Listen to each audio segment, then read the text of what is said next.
Hey guys, welcome, welcome, welcome. Happy Sunday, everybody. I hope everybody has been having a wonderful week. I apologize. I had some personal, if you guys know, I have some sick family members, and I had to take care of some of that. So it's a lot on one human being. And I did not have the time to be here and there at the same time, obviously, for obvious reasons. So, hence why I was not here. But I am here now. I am here now on the Sunday Funday. And wowza, a lot has happened since I was gone. Quite a bit has happened. See, I'm all discombobulated right now. I haven't fixed my bubbles yet. I am literally all discombobulated. In the past, 72 hours, the unhinged FKR side has, said that me and 75 other people are all these raging sock accounts just to come and find out it was their own side doing it. Shock and horror. Sad, though, if you're going to go around accusing 75 innocent people. I have one account on X. One. X is a cesspool. I have one singular account on X. Just one. One. Just one. Okay? I want people to know what I'm saying is coming from me. It's really that simple. I thank you, Christina. I appreciate that. I just do. I want people to know it's coming from me. I don't need the nonsensical BS of hiding behind a different account. I don't need to do that. I don't need to. I am me. It's really that simple. And yes, I'm actually. Oh, well, that's a oops. That was my water bottle. Thankfully, I have another one. I'm breaking out.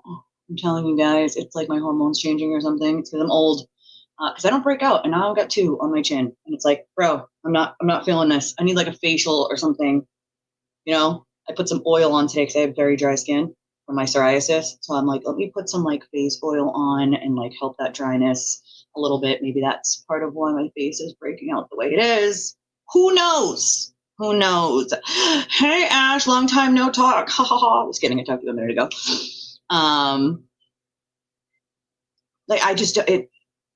It's really that simple.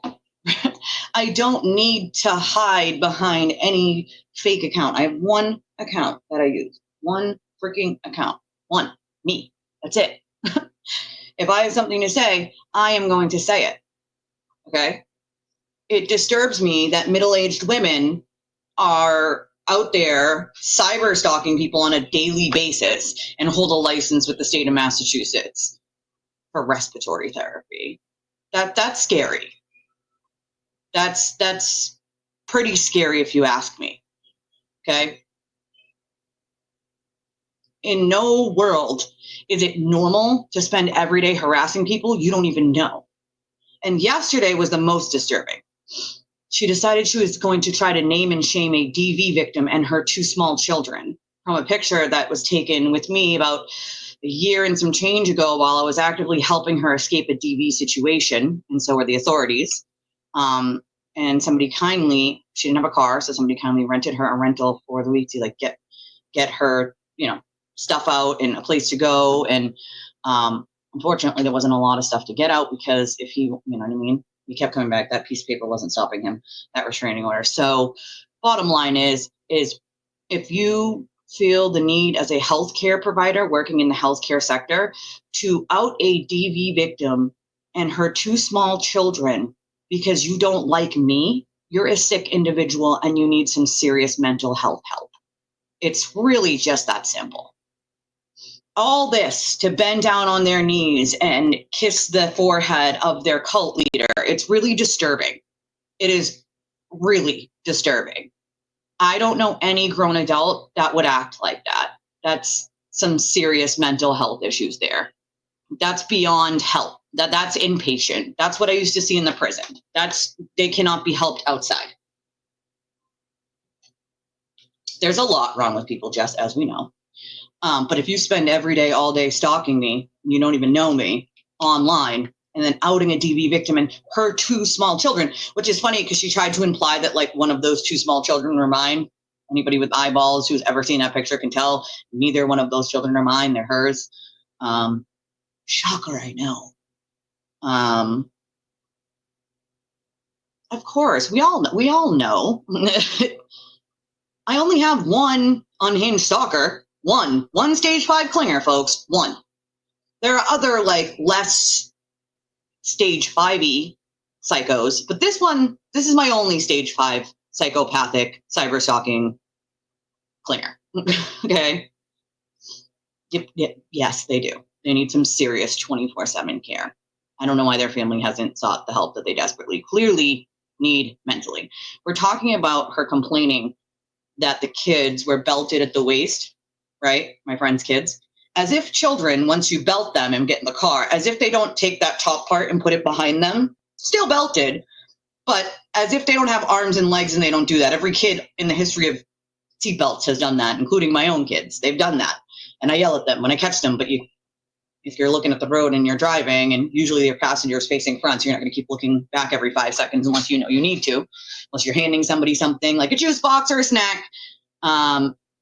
You have to look back every 5 seconds. So first it was, she had a problem with the children being belted around the waist. And then in the second post where she decided she was going to out a active DV victim who's been moved clear across the state because she's a DV victim with her children, then try to say that the kids aren't seatbelted. Did you forget in your last post you just said that you were mad because they were seatbelted at the waist, and then talking about role models? Lady, you got a DUI at 40-something years old and you're talking about role models? I mean, sit all the way down, take several seats. Matter of fact, take all the seats, all of them, right? Because you're just the epitome of goodness while you spend 24/7 online harassing women you don't even know for a man named Turtle Boy. You're an amazing role model, let me tell you. All the money in the world, all the houses the house you own that you don't own, all the money in the world, all the I have this and I have this that's worth this much and this much cannot buy humanity, which of you have none. So it cannot buy normalcy, cannot buy class, which you have none whatsoever. You can't buy being normal. And I mean, you're insane. So there's that. To me, it seems like I don't give them the pleasure of responding online because A, I have them blocked, and B, I don't usually care what the hell they have to say. What someone says about me is none of my business. It's that simple. Anybody who knows me as a person laughs at them. The ridiculous shit they say. First, you say the kids are wearing a seatbelt around the waist, which you can see, and then you say they're not wearing belts. Which one is it? Which one is it? Not only that, but cyber stalking is a federal crime, folks. It is a federal crime. It's not just a state crime. Cyber stalking is a federal crime. So if you're making posts consistently about one person that never responds to you every single day over and over and over and looking for like private pictures and things, that is cyber stalking. It counts as cyber stalking. If you make fake accounts to go harass people, that's also cyber stalking. I only have one stage 5 clinger. So, here's the thing. Don't ever let a bully try to bully you or silence you. It's that simple. But also, don't give them the pleasure of responding because they mean nothing to you. The only reason I responded in this scenario is because you outed a DV victim. How disgusting and vile do you have to be by naming a domestic violence victim? That's horrid. Shame on you and her 2 children. First, trying to insinuate that either one of the 2 children is mine, which anybody with eyes who's seen that picture can tell, like neither one of those children are mine. They're my friend's 2 children. Number one. Number 2, in the middle of actively leaving a DV situation, she had pretty much nothing. Okay. I went out with them to help them gain the resources that they needed to be taken care of and moved into a safe space. Okay. And I was helping. And in that moment, I had everybody laughing. And so I was like, while everyone's laughing, I'm taking this picture because it had been a really gloomy week. And then after that, even a month for them. And in that moment with everybody smiling, I was like, I'm taking this picture, So, I mean, that's exactly what they're waiting for someone to do. Unfortunately for them, the authorities will get to them before any physical act happens. That's what they try to do. I missed you guys too. I missed you guys too. Hi, Dougie. Well, the FBI is actively, as we're going to talk about today, actively dealing with people like this. A lot. You're right, Jess. I totally forgot to like copy and paste that. Hold on. See, I'm not in my element right now because I've been gone for you guys for like a week. Oof. I totally forgot to do that. My bad. Hold on. Please hold while the Nextel subscriber you are trying to reach is located. Do you guys remember that? Back when Nextels were a thing? Oh, what did I just do? God dang it. No. Come on. Doubling my... What's happening here? No. Oop, go away. I don't know what I just did. Ugh. Dude, today is like not my day with this. Sorry, guys. My hands are like hurting from the arthritis and... Where did it go? What? For the love of Pete. Hold on a second. I'm going to refresh this. Hold on. This is my brain today, guys. I apologize. No. Okay, there it is. The chat just like disappeared on that screen, and I'm like, what just happened? All right. I apologize. There it is. I will pin it to the top. Thank you for reminding me, Jess. I appreciate you. My apologies. Well, that's the thing, right? She actually has no family. She has one living relative, a brother that is disabled. So there is nobody to help her. And I can definitely relate to not having many family members being alive, right? And so she didn't have anyone. Oh, yeah, they sure did. Actually, it was a teacher from here in Massachusetts. The guy was from Idaho, but either way, it had been like a couple of years. And my stage 5 clinger has been doing it since at least 2023. So when you cyberstalk somebody on a daily basis and they don't respond to you, that is cyberstalking. It is a federal crime. It's also a state crime under regular stalking. Electronic communications and online can be used to charge somebody with regular stalking here in the state of Massachusetts. It's also criminal harassment. You continuously harass somebody that never responds to you. It's also just unhinged and mentally unwell. So there's that. There is that. No, you don't, girl. No, you don't. I mean, to be fair, she's stalking like the air. Like, I don't know what, someone gets sick pleasure out of stalking people and like twisting their words, and like, that's sad. And that means you have no life and have nothing else to do other than that 24/7 online. That's really sad. You know?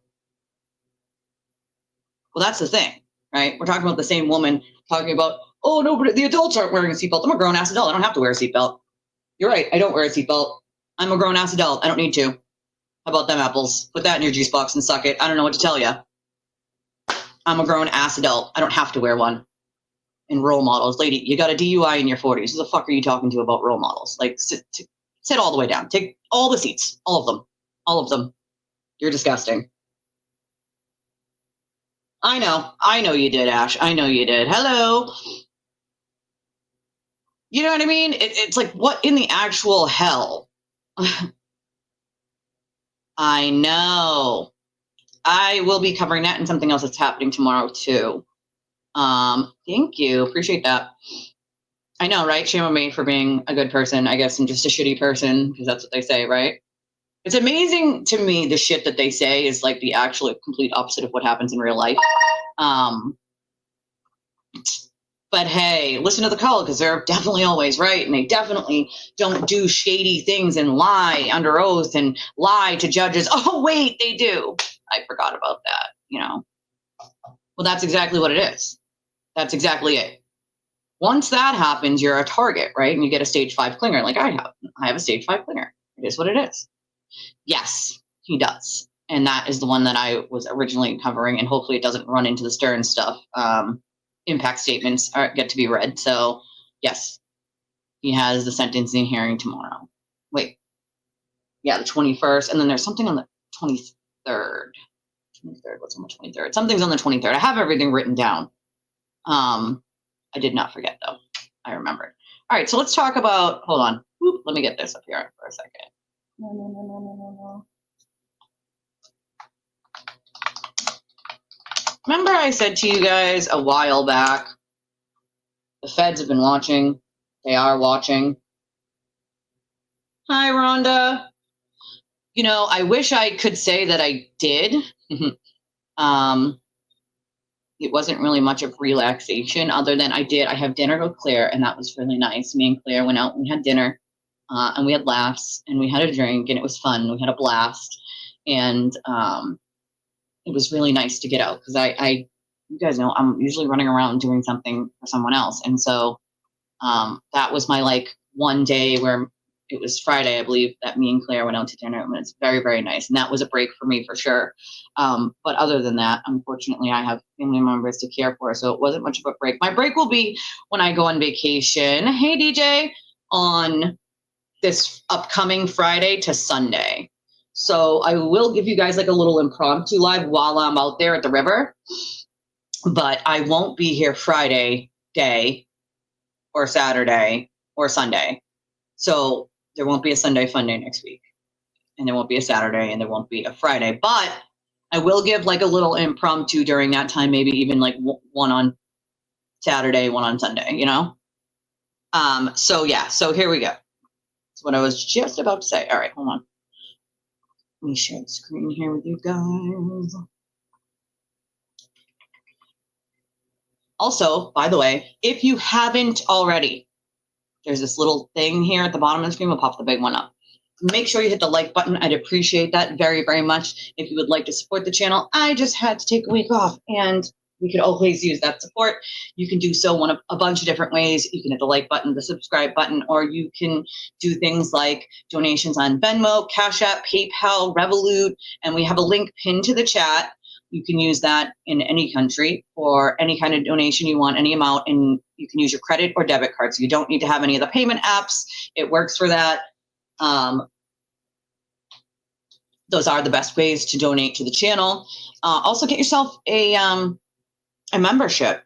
You know, it's the lowest tier we have is like $4 a month. Make sure you get yourself a membership to the channel. That always helps out for sure. And we love having members. I'm working on doing some like member only. I have some shorts that I've been making. I'm trying to like edit them and stuff. So I've been working on some like members gets to see it first content. You know, so when I can't sleep at night, I kind of just pop in here on my computers and I just start working because I don't sleep very well. I have a lot of physical pain myself, and I have PTSD, so I still get night terrors, and so I find myself waking up a couple times a night sometimes not, sometimes a couple times a night. So when I do that and I really can't sleep, I just come in here and I start working on something. So, all right, hold on, let me get this down here. No, go away, ad. I hate how they show us these ads. All right, so remember I told you guys that a while ago. Yes, love from the river, exactly. You just reminded me. I put a couple things on my wish list that I need to buy before I leave for the trip, and if I don't do it by tomorrow or Tuesday, I might not get it before Friday. I leave Friday morning, so remind me again, Jess, in the morning. Text me in the morning and say, please buy the things you put on your wish list, because I put them there so I could remember the things that I needed to get for the trip that I haven't gotten yet. Like there's like a phone case I need to go over my phone to keep it waterproof. Remind me, because I need that. And if I don't order it, it won't be here before Friday. All right. We don't know if the juror was pleading guilty. No, she is pleading. She made a deal. The juror made a deal. So this juror, okay, let me explain. This juror from the not the trial itself, okay? Let's not get mixed up. I've seen a couple people being like, well, the jurors from the trial. No. They're the grand jury, okay? A grand jury can sit for 18 months, all right, on a case or on many cases. But when a grand jury is picked, they see many cases and they have to sit, okay, and there's quite a few of them, and you're not allowed to share information, okay? You're not allowed to share information when it comes, actually, you know what, hold on. Just real quick, I forgot to do this. Okay, perfect. You're not allowed to share, legally speaking, you cannot be a grand juror, right? Listen to the information in these cases and then tell other people. Sorry, let me put the, I forgot that the volume was on my phone. My bad, guys, my bad. Let me just turn that down real quick. Okay. Okay. I think, just want to make sure.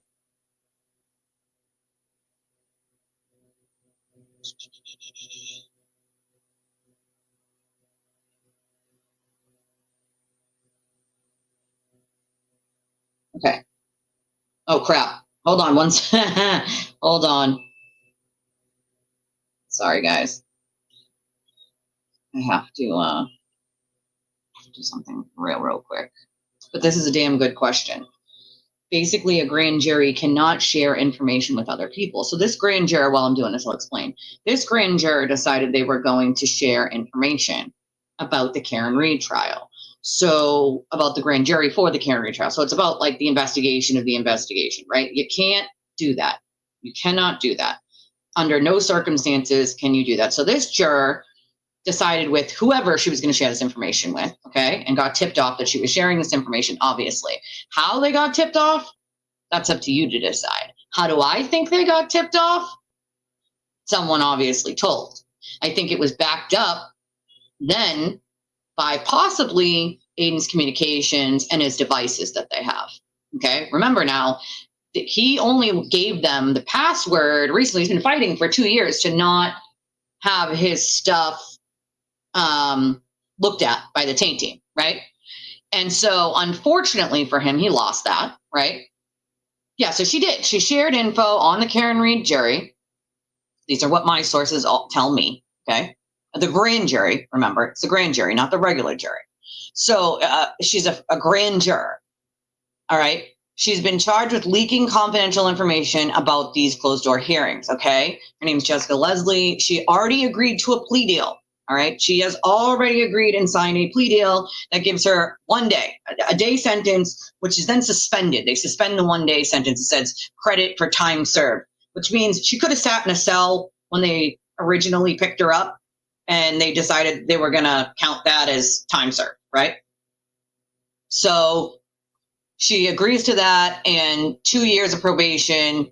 The court records say it. The case was filed on July 11th, and she signed the plea deal on the 14th, July 14th, okay? No, it definitely was not about some other case, but you have to remember, she could have shared information. I think probably what Roberta meant was she could have shared information on numerous other cases, not just this one. Obviously, the reason that she was caught was for just this one, specifically. But they might have found at some point that she was sharing information about the other cases, because as a grand juror, you see more than one case, right? So she could have been sharing information about some of the other cases that she was a part of. It's a very real possibility.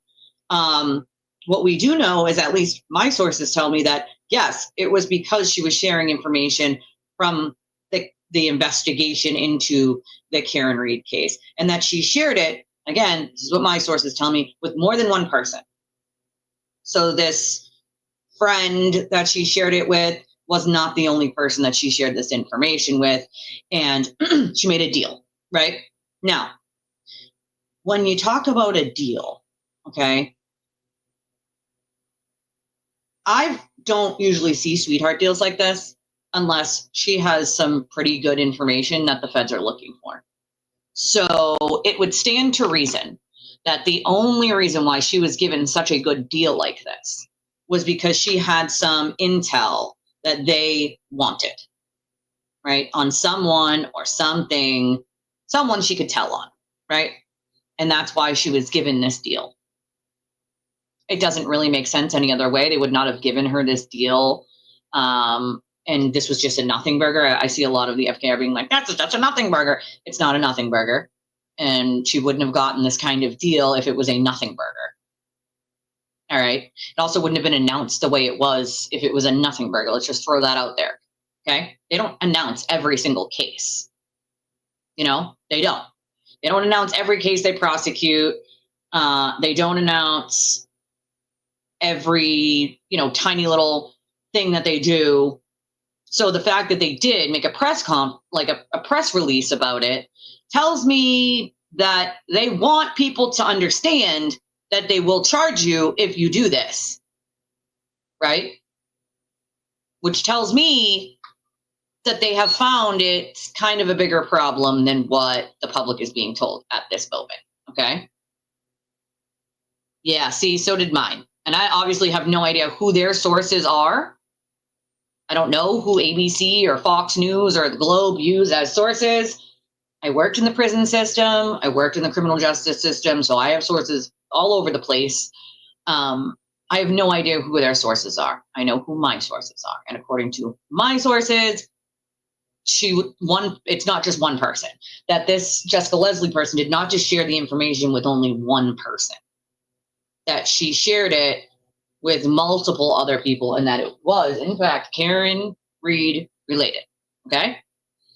So anybody telling you that, oh, it's just a nothing burger, you know, the sewer turtles theme of it's about some other case, it's not right. That's wrong. The judge, yes, a judge has to sign off on any plea deal. So essentially, a judge could still say, I don't like this plea deal. I don't like it. I don't think it's fair. And I'm going to reject said plea deal. Do I think that will happen? Probably not. Most of the time, judges do accept the plea deal. Okay. And so I don't see there being a reason for the judge to say no. You know, I can't tell you that. I have no idea. I have no idea if they're going to release who she shared it with. You have to remember, if they are still, quote, investigating someone, they're not going to tell anyone who the people she shared it with are. They're going to allow whoever she shared it with to think that they're in the clear. And then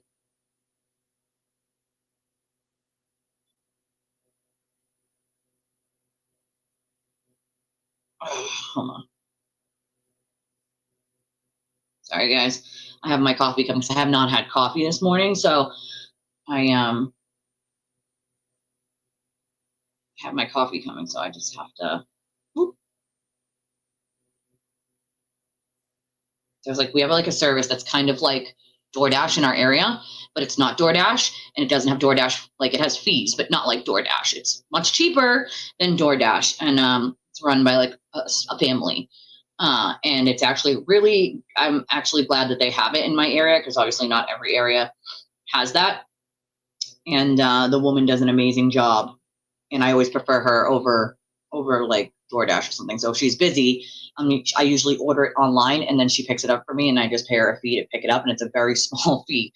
You'd be paying way more for your DoorDash run. So I appreciate her grabbing it for me.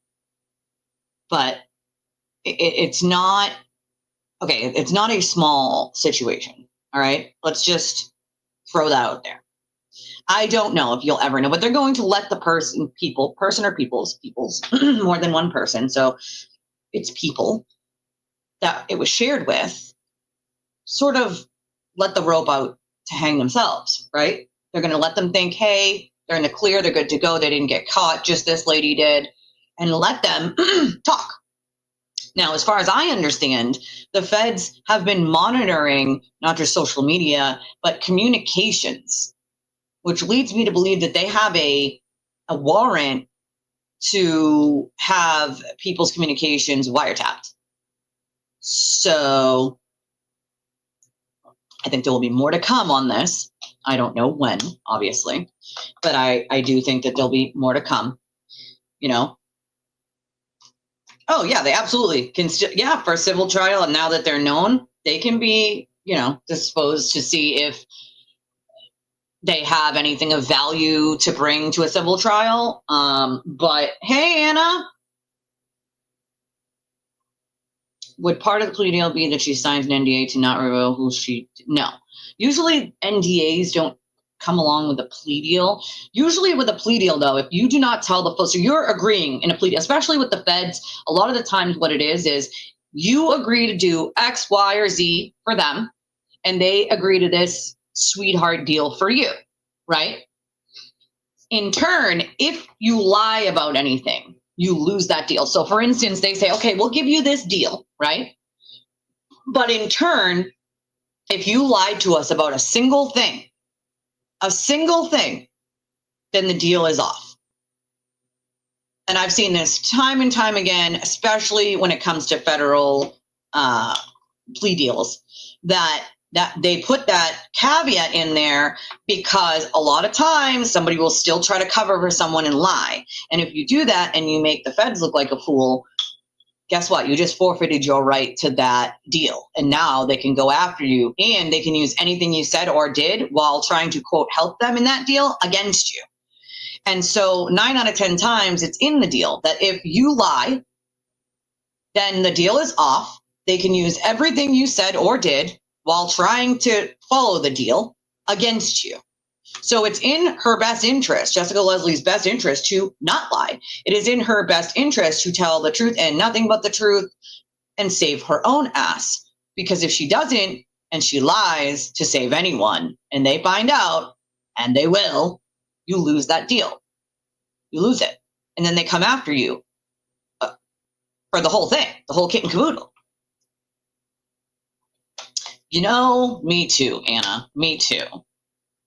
You know, there are a lot of different things going on in this case, and I think Roberta has great commentary. I think she's been through sort of an innocence fraud campaign, and I think a lot of the times people don't listen to the things that she has to say about innocence fraud, and I think it's important that they do because innocence fraud is a real phenomena. It's something that we saw here, and we'll see it again. If this isn't going to be the last time that we see something like innocence fraud, that's for damn sure, you know? But I think people don't give, Roberta enough credit when it comes to her sort of putting a spotlight on the innocence fraud that can and does happen and the things that you need to do to combat it, right? There's only so many of us, and there's only so much that we can do. Right? We knew being vocal that we'll probably get harassed by the cult into oblivion, which is exactly obviously what has happened to us. And it continues to happen to us because unhinged individuals like to do like stage 5 clinger status. You know what I mean? I'm hoping that the general public will realize that the conspiracy they were looking for this whole time had been sitting with the feds when Josh Levy decided to do a favor for Mr. Reed. Okay, that's where your conspiracy lied. The U.S. Attorney's Office is trying to basically course correct what Josh Levy did when he was in office, right? So now what Leah Foley is doing is cleaning house, right? All the mistakes Josh Levy made and the people that he screwed by doing these favors for people, for bad people nonetheless, Leah Foley's like, nah, this is not the way we do this shit. This is not the way we do this shit. We need to fix this. And because they don't make statements, right? They don't make statements, which I still think, yeah, it's a policy that they don't make statements, but it's not against the law for them to make a statement. And I really think that they need to be honest. They owe that to people in this case. Hold on a second, guys.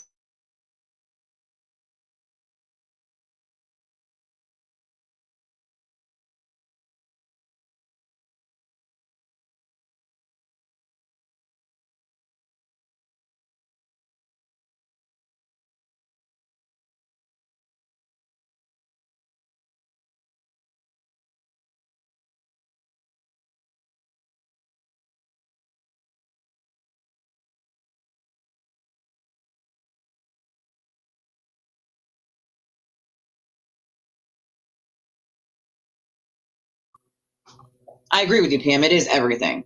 Everything. You want to talk about corruption? Josh Levy stuff is corruption. You cannot, as a U.S. attorney, go in and do a political favor for someone just because, right, to look into trying to save someone who committed murder. Now, when when Leah Foley came into office, I will tell you this, okay? I will tell you this. I will tell you that Leah Foley was utterly disgusted and angry at what Josh Levy had done because he created a shitstorm. He created this partly created this nonsensical conspiracy theory because he fed into their bullshit, right? That's insane. To me, I definitely appreciate that when she took over, she was like, no, I got to clean this shit up, right? I got to have to clean this stuff up. I cannot let this stand. And she didn't, right? She didn't. She started looking over everything Josh Levy had touched and done and went back over it and was like, oh, no, no, no, no. This isn't right. This isn't right. This isn't right. Not necessarily. If the attorneys and Karen herself were sharing protected grand jury information, they could be charged. It's a very real possibility. You know, I think there's a 50-50 chance, maybe, possibly. What I think is a better chance is them going after people who shared it again after knowing they were getting grand jury information that was, oh yeah, Foley's doing a lot. She's cleaning house over there. I will tell you that she was disgusted by what had happened to the witnesses in this case and the people who stood up for the witnesses. And that on behalf of that office, you know, she, through their attorneys, had to call, apologize, and let them know that that investigation was over and that it had been over. To me, when you take the steps that Leah Foley has taken at this point behind closed doors to at least try to make right whatever favors Josh Levy did by actually following the rules, I applaud her for doing so. I applaud her for doing so. But what I think would be better is make a goddamn statement. I understand it's against policy, but it is not against the law. Your office, whether you ran it or not, helped run an innocence fraud campaign. And you helped destroy innocent people's lives. It is time to make it right. And I get that's what she's doing behind closed doors. But publicly, if you say nothing, there'll just be more speculation, because that's what happens. Right? This is literally what happens. You know? That's another thing. If you got enough money to buy your way out, you can sort of buy your way out, right? That's unacceptable. By any stretch of the imagination, that is unacceptable. Let's make something clear. If the Karen Reed case was me or any of you, okay, make no mistake about it.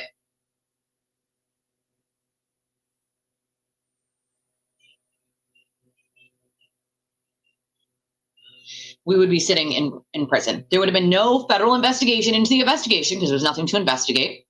Okay. We literally would be sitting in jail and we would have got a life sentence. Let's make that abundantly clear. All right. Money paid for all of that. Money. Well, that's the thing, right? You can clean house now, but how much damage is it already done at this point? And that's the other thing. The whistleblowers, well, who's going to protect them? How many people are going to feel comfortable being a whistleblower after this? Probably not many. Hey, Maestro, probably not many, right? After all of this? Hey, no, you're not funny. You're not allowed to go tubing unless you're coming with me, all right? No, bad friend. You can't go tubing if it's not with me and Laps, okay? No. Bad.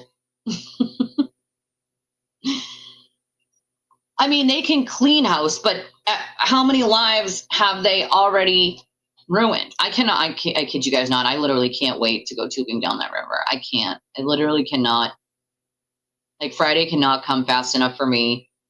I mean, it's only Friday to Sunday, but I need a break. I think everybody needs a break at some point. Everybody needs a mental health break, a break where you're not taking care of someone, a break where you're not doing something for someone else, a break where you can just relax and chill, right? I need it, you know? Nothing's gonna happen, they said.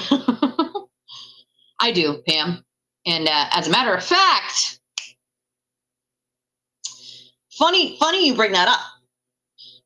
YouTube actually has been formally sent paperwork to give them all of the accounts that, spread these lies and all these things that they were against terms of service for YouTube.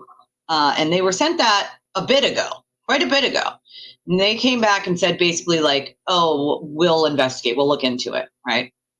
Fast forward in time, we're like, did you look into it? Like, well, you didn't do anything. They wanted, I kid you not when I say this, instead of looking at one account as a whole, right? They wanted a link to every video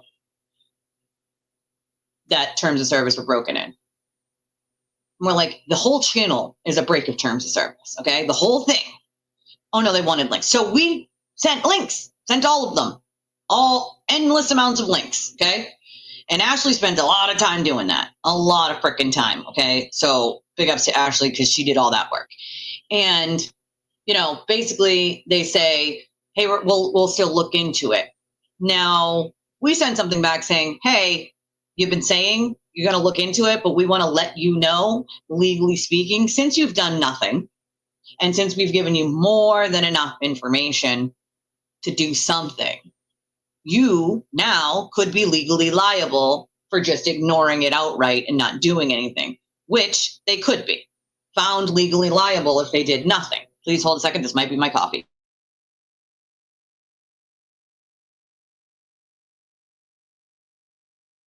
It is my coffee. I'll be right back.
Okay, I apologize. I haven't had a coffee in probably 4 or 5 days. I kid you not. This is my first coffee in 4 or 5 days. And so I need it. I need it. Yes, the dancer was a realtor. So, okay. So like I was saying, YouTube itself has now been told, hey, okay, so here's the thing. Things like YouTube have to have a terms of service, a way to block people, a way to stop X, Y, and Z, right? If they have a terms of service and somebody constantly breaks it with hate content, inciting violence, inciting harassment or bullying, et cetera, et cetera, et cetera. If one channel is doing that over and over and over and over, and it's reported, right, over and over and over, and YouTube uses their bots and their bots go, oh, nothing to see here, right? And then you contact them directly through their legal department and say, hey, your bots aren't doing their job, this, and this, right? And they still continue to ignore it. They can then be held legally liable for this shit because they're not taking the steps to keep their users safe that they're supposed to after being told numerous times. So there is a little bit of legal liability in that. You cannot just be like, well, we'll look into it, but then never actually do so. And it harms more and more people because then you can be sued. You can be held legally liable. It's kind of how it works. You can't just stick your fingers in your ears and pretend that you're not seeing or hearing something that's happening on your platform. It's not the way it works. You know, I did hear that she lost her job. She was a realtor. So it's about as much as I heard about that scenario. Although, to me, you know, it's called good karma and bad karma. If you put bad karma in this goddamn world, it will come back and bite you. If you put good karma in this world, that will come back. You are going to get back whatever you put out there. So remember, don't put out bad karma. Don't put out bad juju to other people, dude, because it will come back to you. Don't do it. Do not do it. Yep. Well, that's the other thing. Professional ethics, professional code of conduct. I can imagine that my stage 5 clinger stalker, you know, I can imagine that having a license with the state of Massachusetts also involves professional conduct. And outing a DV victim and her 2 children and harassing and cyberstalking somebody on a daily basis they don't even know definitely breaks the rules of professional conduct. And I don't think the state of Massachusetts themselves are going to be too happy about the fact that there's been numerous complaints on our license and the licensing board itself hasn't done anything, which means the state itself might step in and be like, you need to do something because otherwise, I don't know, we can be sued for legal liability. Hey, Grave.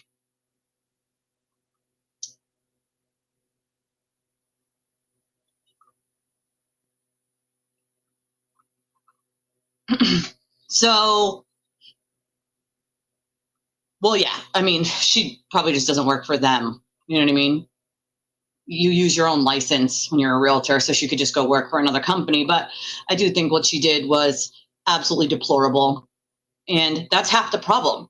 Anybody who thinks openly doxing people is okay, there's something seriously wrong with you. You could put people in danger. There are unhinged individuals who will show up at their house and do ridiculously crazy things or even hurt them. If you think it's okay to dox and harass people, there is something wrong with your brain, right? Something seriously wrong. I can't. She had mentioned YouTube heads had contacted her to discuss lawsuit. Yeah. So that's the thing. Doxing is when you give someone's real name or address or location out to the worldwide internet, most of the time because you just don't like that person. So doxing where someone lives, their full name, things of that nature. There's a reason why people go by screen names. Most of the time it's because it's not their real name and they're hiding their real name for safety reasons. So doxing where they live, where they work, what their phone number is, their full address, their full name, that's a dox. And it's unacceptable. It's unacceptable, you know, unacceptable. Well, that's the thing. You would think they would have already taken some serious issue with it at this point, right? I don't know. It really just makes me disgusted at the state of this country in general, that these are the behaviors that we're seeing from people. Like this whole, you know, the grand juror, she apparently at this point thought it was okay. Now, again, you're told, you know, as a grand juror that you cannot share this information. You cannot share what's going on. It's a secret grand jury for a reason. Secret for a reason, okay? There are penalties. They are told this, all right? But hey, she decided apparently that was okay. You know, that was totally okay. Yeah, I just said that. It can put kids in danger. It's unacceptable.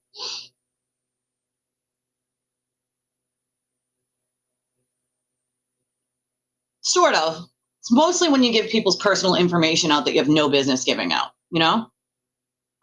How could she hate it? She made bank on it. So did every other FKR person.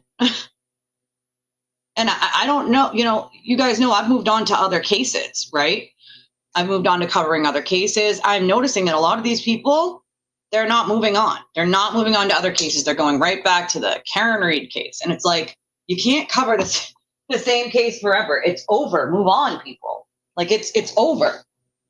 I don't know, like, you know what I mean? Like, yes, when something like this happens and a grand juror is, you know, charged, like, yes, then you cover that. All right. But not like just covering it because you have nothing else to cover up because your audience doesn't want to listen to anything else. Like, that says more about you than it does anyone else. Okay. Oh, I absolutely 100% believe, that's the sad part, right? Is I know what they've had to overcome. I don't even have to imagine. I know. And it's really awful. It's awful. They should never have had to go through anything like this, after losing someone. This is deplorable. They're minor children, in their formative years, high school, middle school, like they're trying to just live as kids and be kids. And in turn, their family is being harassed because somebody in their family died. I mean, how deplorable. How deplorable, Oh yeah, kids have already been hurt. We're talking about, he puts other people's kids in danger all the time. What do you mean? He loves harassing kids. It's like one of his favorite pastimes is kids and mothers. It's funny, he never takes most of his targets are women, not men. Gee, I wonder why that is, if you always have to target women. Gee, wonder. Yeah, absolutely, 100%. They harass Lindsay's kids into oblivion, trying to dox my friend who's a DV victim and her 2 children just yesterday. I mean, it's gross. It's disgusting. It's disgusting. It really shows you what kind of, and it's funny because they think it's like going to, like, oh, this person lives here, and they most of the time the shit they say isn't even true anyway, right? Like, the shit they say is made up, twisted, whatever. Like, that's how they do things, okay? But if you go to the lengths of having to harass children, there's something severely wrong with your brain, okay? They're children.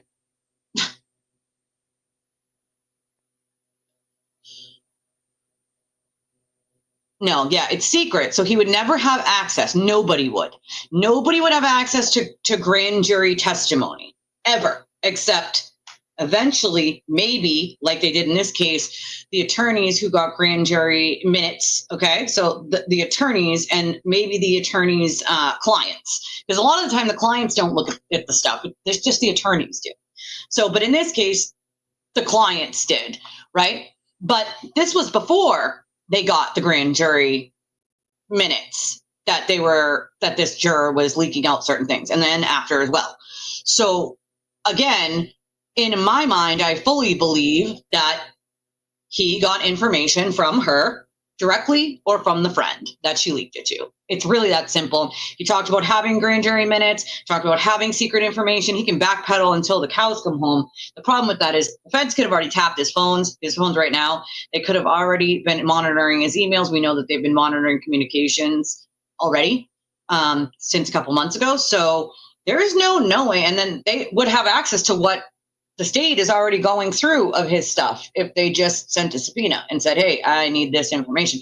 And so unfortunately for him, the feds are going to do with the information what they're going to do with it. If they have already tapped into his devices and he's had his phone lines tapped for a couple months now, you can imagine what kind of trouble because again, if they come across a crime while you're being tapped, they can't just be like, oh, we didn't hear that one because it's not the crime we wanted to hear about. His favorite thing is blackmailing people. I kid you not.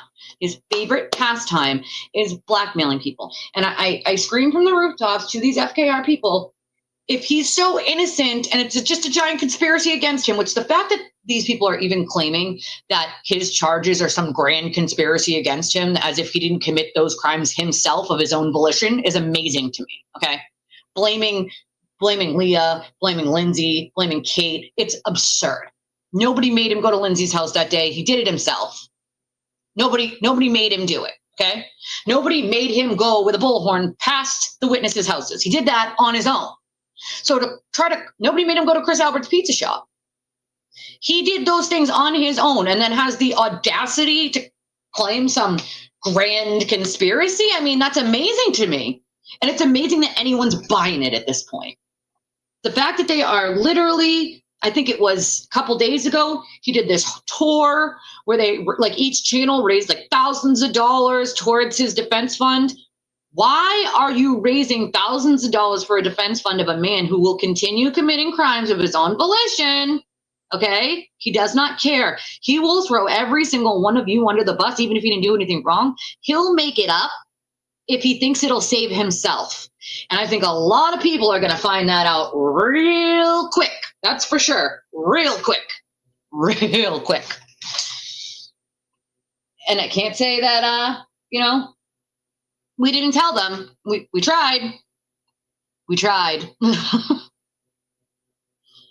I do think that there will be, Dougie, but I think that will take some time, and it'll be of a couple different things, civil, federal.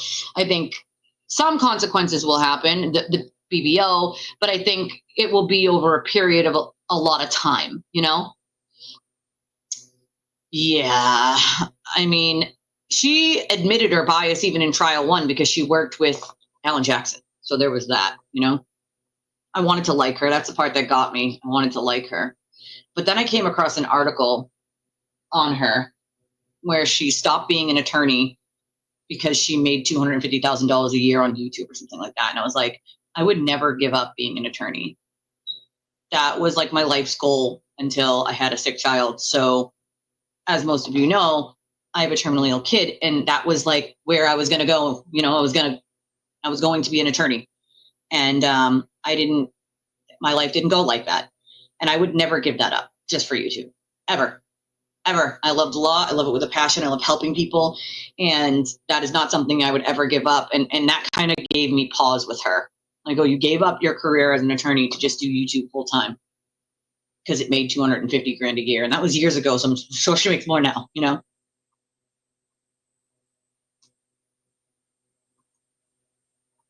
I feel real bad for Allie because I think she was most affected by it.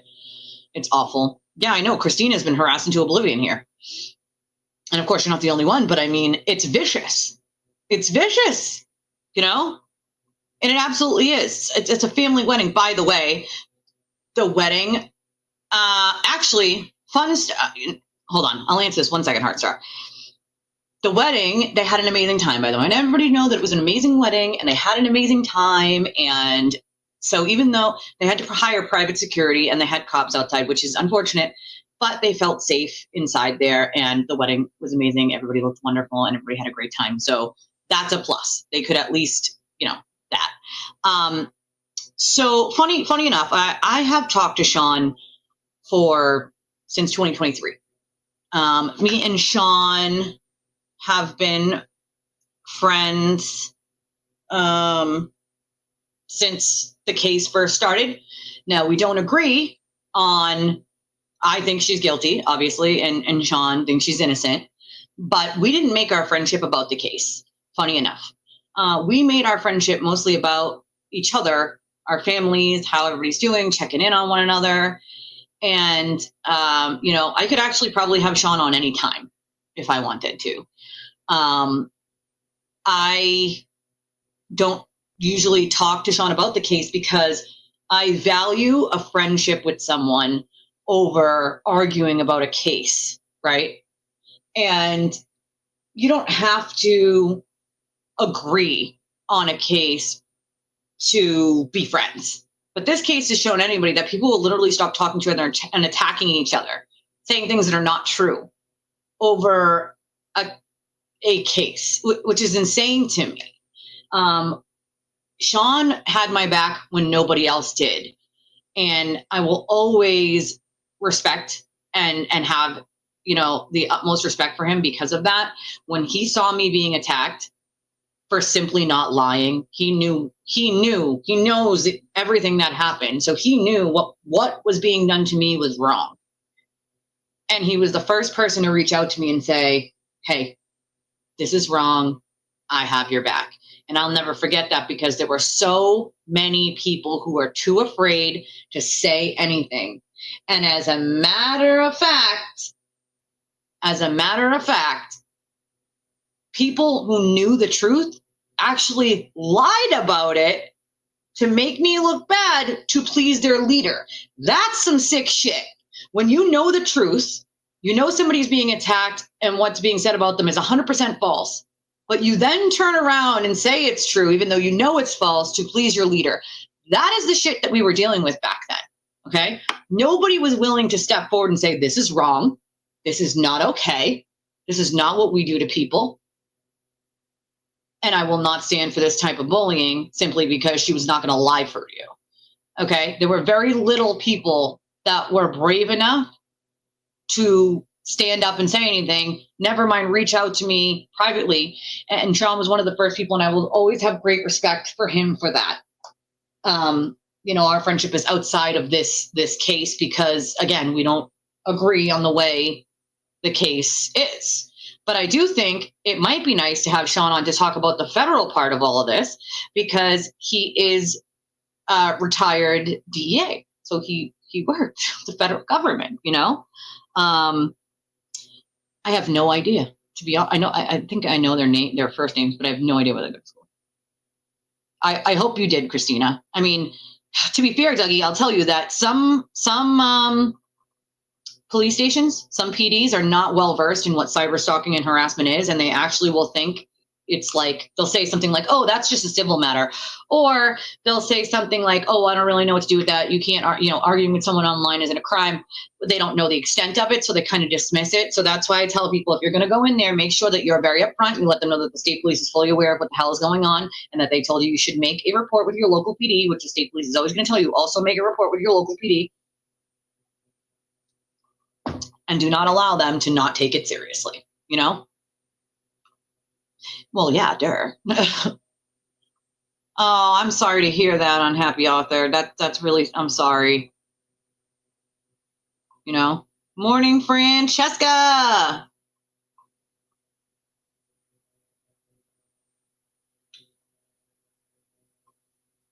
Yeah, I heard that from someone else. Someone else said that too, that at some point she had been sort of like in the middle-ish and pointing out when like he was wrong, but then wasn't really doing that the last time. So like, oh, okay. I mean, that's just the shit part, right, Christina? It is awful. But listen, know that you're not alone, my friend. You're not alone. You always have friends here. Listen, we're not the spelling Gestapos over here, and I'll tell you why. I have arthritis in my hands, and they oftentimes shake. And my phone's old, like 2 or 3 years old. And my keyboard, the things are much smaller than what I'm used to. And so I'll oftentimes type real quick and make all sorts of errors, especially with my hands shaking. And just going back, and I just hit the send button without going back and looking, because I just don't have the energy in me to go back and check the whole thing that I wrote. If there's a typo, there's a damn typo. I don't care. I'm not writing an essay for my professor in college. It's frigging online, It's ridiculous. So don't worry. You don't need spell check. It's all good, my friend.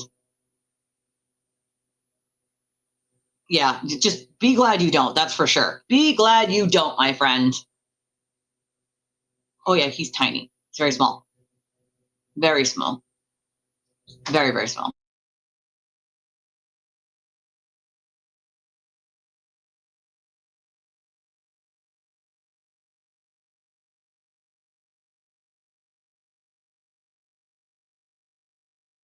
Hey, B Tim, I sent you a link just in case you wanted to pop in. I sent you this morning. You are right. That is a correct. Well, we do know, I mean, at least I know, Karen tried to control what I said on my channel way early on, and that was a huge red flag. Like, I'm sorry, what? Why would you try to control a small YouTuber and what they say on their channel? That's weird. That is really strange and weird, if you ask me. And I do think that some of them were paid. I have no doubt in my mind, even if it was by saying like, hey, if you cover this case, you'll get a ton of new subscribers and they will all donate and you'll make a ton of money, which is exactly what happened to every content creator who covered it. And hence why none of them were willing to cover it from the aspect of, oh, wait, the evidence actually shows you what happened. Because if they did that, they would lose all the money and all those subscribers. And they weren't willing to do it. So I love when they call anybody on this side grifters. It's like, what are we grifting? Please tell me. Of the hundreds of thousands of dollars you all made, we didn't make that because we were willing to stand up and say what the truth was. And we've even caught some of them in private messages saying that they know, but that pays their bills. So they're not gonna go against the cult because the cult pays their bills. That's sad. Listen, again, creators should make money. It's their job, right? But when you have to lie to do it, that's another problem. that's a whole nother problem. If you're not saying things you actually believe in and you're lying just to get people, I don't agree with that, and I never will. You know, I just won't. It's because they're horrible people, Christina. Horrible people, you know?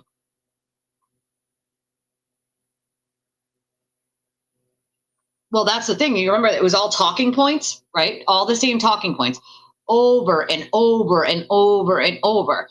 And so they think if they just say the talking points enough, you'll believe it. And that's what happens, right? And that's how cults actually work, is mantras, which are said over and over and over and over until cults believe it, right? Well, that's what they did. That's what they did, you know? Easy money to just ruin innocent people's lives, for that matter. I know. I would have changed it up if I had that kind of money, you know what I'm saying? Hey, Julie. You never know.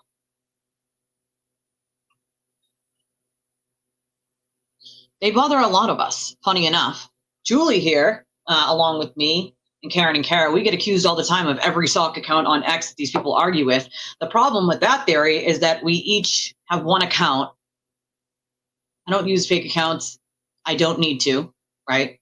None of the accounts that they accuse us of are us. We don't even know who they are, who the accounts are, which stands to reason to me that it's probably somebody on their own side, which yesterday it was revealed that it probably is somebody on their own side, but only after them blaming all of us, especially me and Julie and Karen and Kara, over and over and over and over, which is funny because it's like I have most of those people blocked and I don't check their stuff. I only get sent screenshots from other people who find things concerning. I don't check their stuff. I don't go looking for their stuff. So why would I make a fake account to go out of my way to harass people? I have never been about harassing people. Here's the thing. If I was about doing that kind of stuff or releasing messages or doing anything like that, I have a boatload of messages from FKR back when I believed in the very beginning that she might be innocent, of all the people who stalk me. That will make them look like fools. But I don't put them out there. Why? Because it serves no purpose other than to shame somebody. And I'm not that kind of person. I never have been, and I never will be. Yet they can't seem to get that through their thick skull. I magically all of a sudden came out of who I am and decided to make a bunch of fake accounts. Like, doesn't even make any sense, you know? Well, if it's a sponsor, you do. But if you're not sponsoring anything, right, then there's nothing for them to say. If somebody's just saying, hey, I'll pay you X amount to just cover this case, you don't necessarily have to say that. Although I would hope that you would, because technically it would be kind of like a sponsorship. Make no mistake, these people aren't working on ethical ways. I do remember that, actually. I remember that very well when people tried to use my friendliness with Sean as to turn people against me, because how could I talk to Sean? Meanwhile, they were okay to talk to Sean, and so were a bunch of other people, but just not me. Just not me. Not me. I must be leaking information to Sean, which when I then turned to Sean and said, Sean, I'm being told that I leak information to you. He literally answered me back, and I still have this text message. He said, are you serious? I said, I am so serious. And then he just started laughing with laughing emojis. Like, we don't even talk about the case. So leaking information, that doesn't even make sense. First of all, any information I get from my own sources. So who am I leaking information from? Here's the thing. I am not part of any cult, and it doesn't matter what side of this case you're on, but make no mistake when I say there can be cults on both sides of this issue, okay?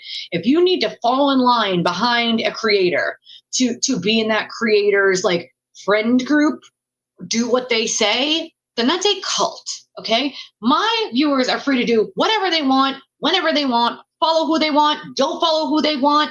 You know, all I ask is please don't go out there and harass and dox people and bully people. I don't care who they are. Even if they're shitty stage 5 clingers, please don't do it. I do not condone it. I do not want to be a part of anything like that. Is not who I am. I help people. I don't hurt people. You know, I even reached out to Jen O'Donnell when they harassed her because I thought that was deplorable. You know, there is something very, very wrong when you get pleasure out of hurting others. But when you have to please someone, okay, or you're afraid of that someone saying or doing something to hurt you, then that is not someone who's a friend. That is not somebody who has good intentions, okay? Look what happens when the cult leader gets any type of questioning, right? His minions go full-blown attack on anybody who questions him. right?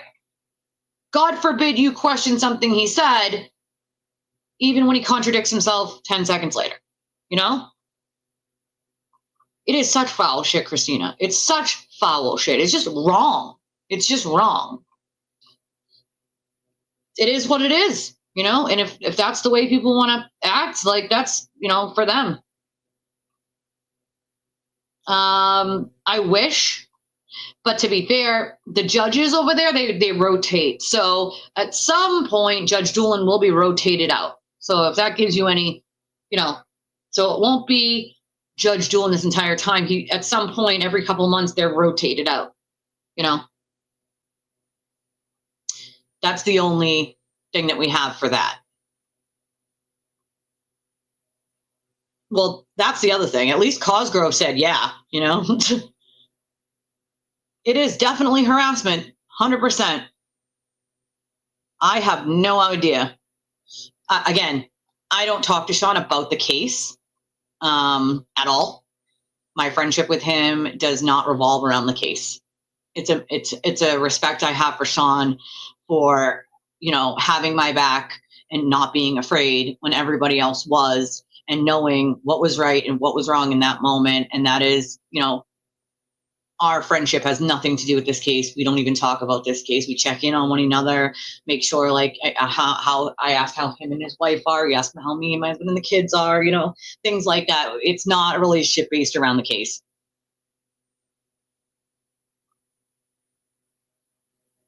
See, that's happening a lot, you know, quite a few privately. I'm not going to out them, but I think one that we can definitely say was already outed was Brandy Churchill. She admitted that the cult was not something that she liked, and that they paid her bills, so she was going to keep going with it. Oh, absolutely, I would have. I'd have a car, a big bank account, and just apparently cash running around, you know, not pinching pennies for groceries and my trip. It's amazing to me. Oh yeah, he did admit that. Microdots admitted he was paid by the defense. Remember that? Exactly.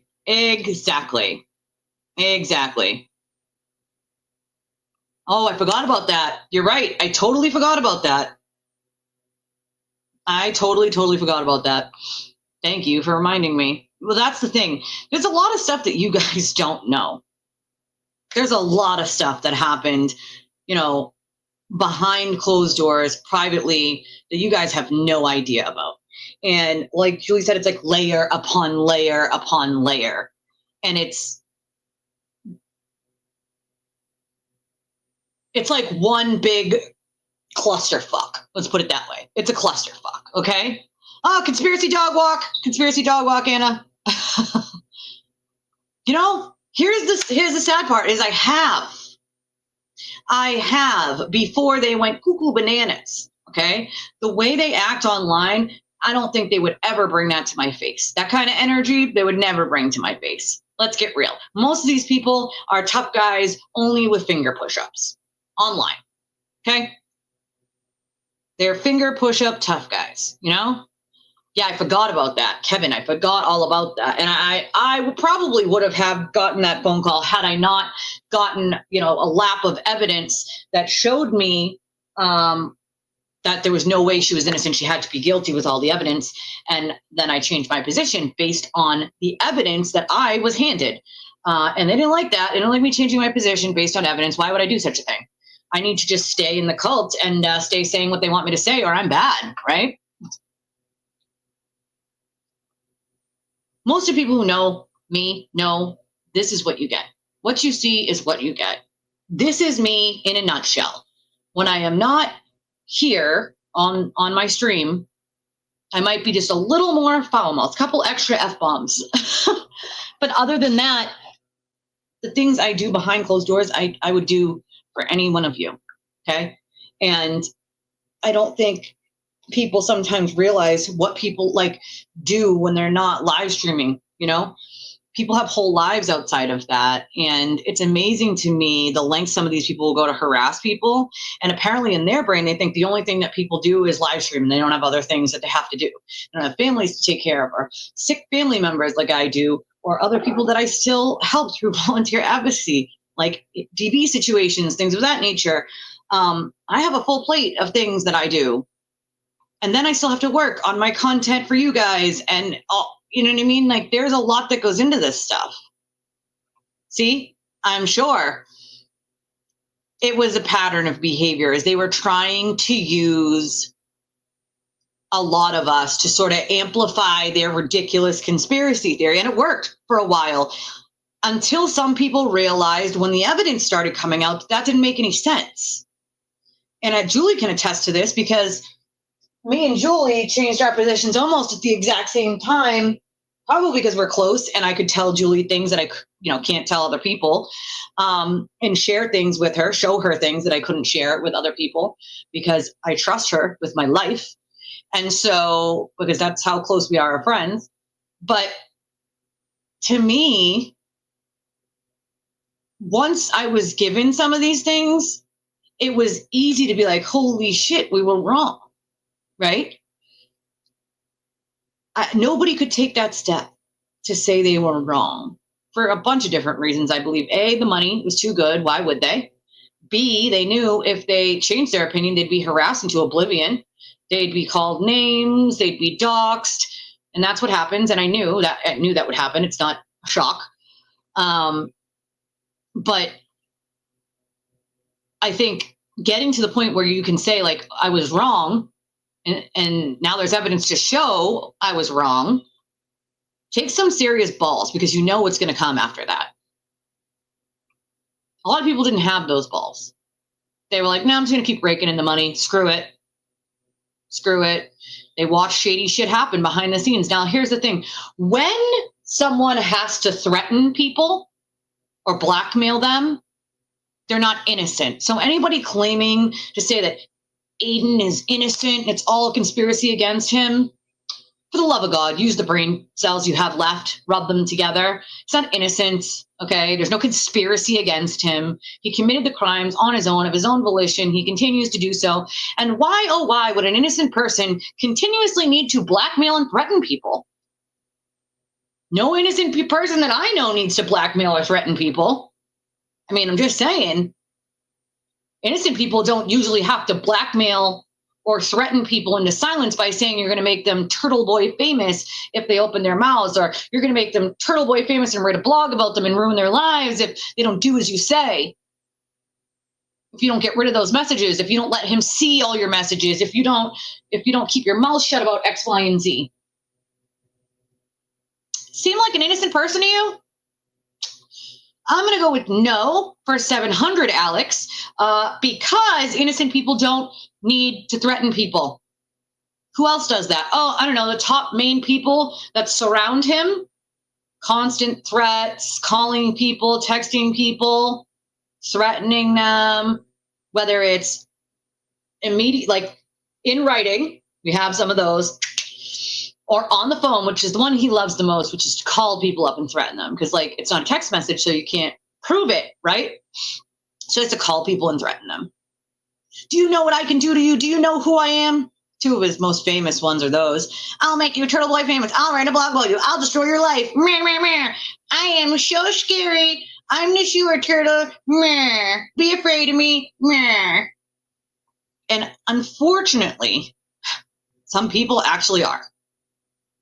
It's a good question, Pam. They have, as far as I know, they have not picked a date for that yet.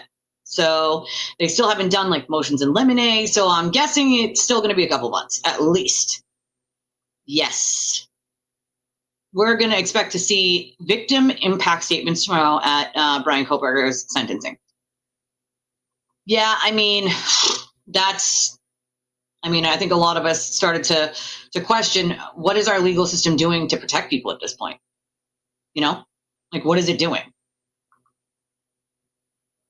You can say that again. Now, listen, I'm not, I'm not a person that condones harassment or bullying of any type to anybody. I don't care who the fuck it is. It's wrong. It's not mentally well if you think that it's funny to harass and online bully people 24/7 every day, all day. That's unhinged. That's not normal.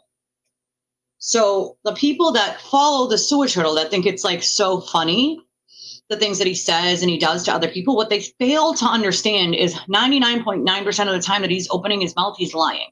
So 99.9% of the time he's targeting females. Gee, I wonder why that is. Most of the time it's because they wouldn't get in line. They said something he didn't like. He became jealous of something. They didn't lie for him. They didn't do something he wanted them to do. Therefore, he has to destroy them. They are now public enemy number one. So he will say, make up, and do whatever to make that person look bad before they have the chance to tell the world that he threatened them, blackmailed them, whatever. Because if he does it first, this is the way he operates. If he does it first, then he discredits them and nobody will listen to what they say. And this is stuff he has said privately. That's the same thing he's been using for years now. You go back before this case, same thing, over and over and over and over.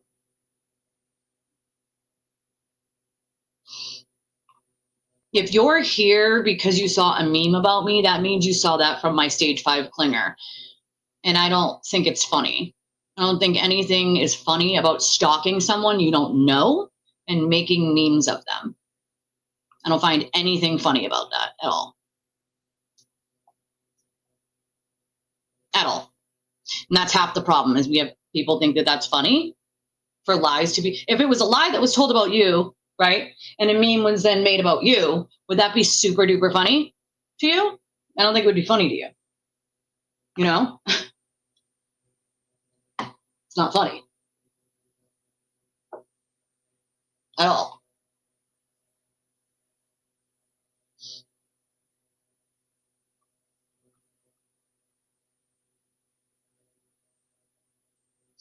That's okay. You know what I mean? Like, and I respect that you have that, you know, opinion. You have the right to that opinion, you know? A lot of people tell me that the way they realized it, it was like cold water was being thrown on them, right on their faces. Like, how could they not see it this entire time? That is what I have been told by numerous people, many of which won't publicly come out and say they changed their opinion based on the evidence. They're too afraid of being doxxed and harassed into oblivion like I am. And I don't blame them. I don't blame them at all. It's no way to live, is to be harassed into oblivion and have your words twisted and people lie about you. It's not cute.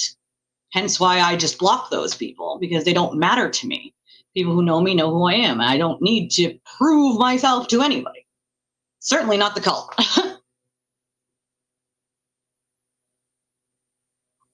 Oh yeah, she's just as bad. Didn't you see her thing that I yelled at her at the court? I yelled at her at the courthouse. Like, I'm sorry, what? I yelled at you at the courthouse? Actually, dumbass, I didn't say anything at all. You turned around and assumed it was me and walked over like a tough guy. I just walked up and said, and what? You thought you were going to be a tough guy. I don't do tough guys. Yeah, they reached out to quite a few people, you know? Exactly. You can just respectfully disagree and say, cool, I'm not here to try to change your mind. Your opinion is your opinion. But the doxing, the harassment, the manipulation, the criminal behavior, it's a serious issue. A serious issue. Oh, it was on purpose. He had done it before, though. This is not the first time. Oh, hold on, we were buffering. It's not the first time. This is not the first time he used social media. Won't be the last either. I believe that, Pam. I do think that they must be super, super lonely. Super lonely, you know? That's right. Bingo. And that's half the problem. Krupp is back? Yes. Hi, by the way. Hey, Linz. Put it on 1.5 to catch up. Krupp is back. Interesting. Interesting. I wonder what's going to happen there. What's going to happen there if Judge Krupp's back? You know? Interesting. Well, that's right. Unless you launch a massive PR campaign of lies, you know? I mean, and that's okay. You can believe that, you know, and you're entitled to that opinion. I'm not here to change anybody's opinion. I give my opinion and, you know, my knowledge on things and what my sources give me. That's what I'm here to do. But this isn't the only case that I cover. We've covered many other cases since that case ended, and we'll continue to cover other cases. But being someone who was very close to this whole scenario, I can tell you that the public was lied to quite a bit about a lot. And even friends of mine, I was on the phone with a friend of mine last week, and there were things that she was like, and this, and Colin Albert was selling drugs. And I'm like, no. You know, Karen Reed debunked that completely while she sat for dinner with the media, right? Not only did she debunk it, but so did the cops, because it wasn't Colin Albert. It was some other kid. It had nothing to do with Colin Albert. Karen herself said there was no reason for John to have, there was no animosity between Colin Albert and John, and Colin Albert didn't sell drugs. That's not a thing. Okay. So again, there are a ton of things that were fed to the public that were not true. Things like taillight was found on top of the snow. Not true. Things like police didn't go in the house. They did. They were there literally right then and there that morning. Things like, why didn't Brian Albert come outside? What was he going to go outside and save? The snow?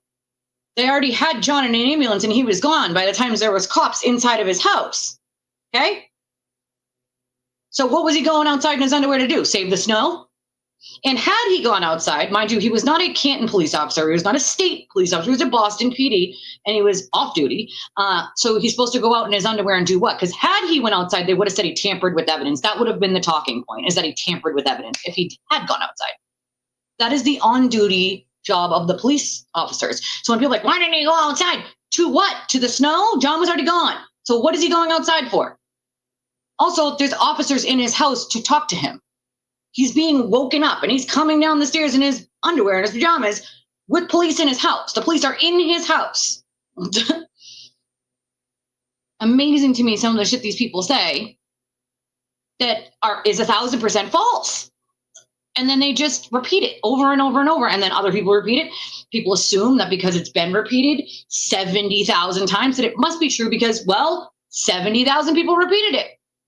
Guess what? That rumor started with one person who fed it to a couple thousand people, and so on and so forth. Still wasn't true. I have no respect left for Vinnie Politan at all. You know, I just don't at all. Not even a little bit. That's obviously my opinion, but I'm just saying, like, you know.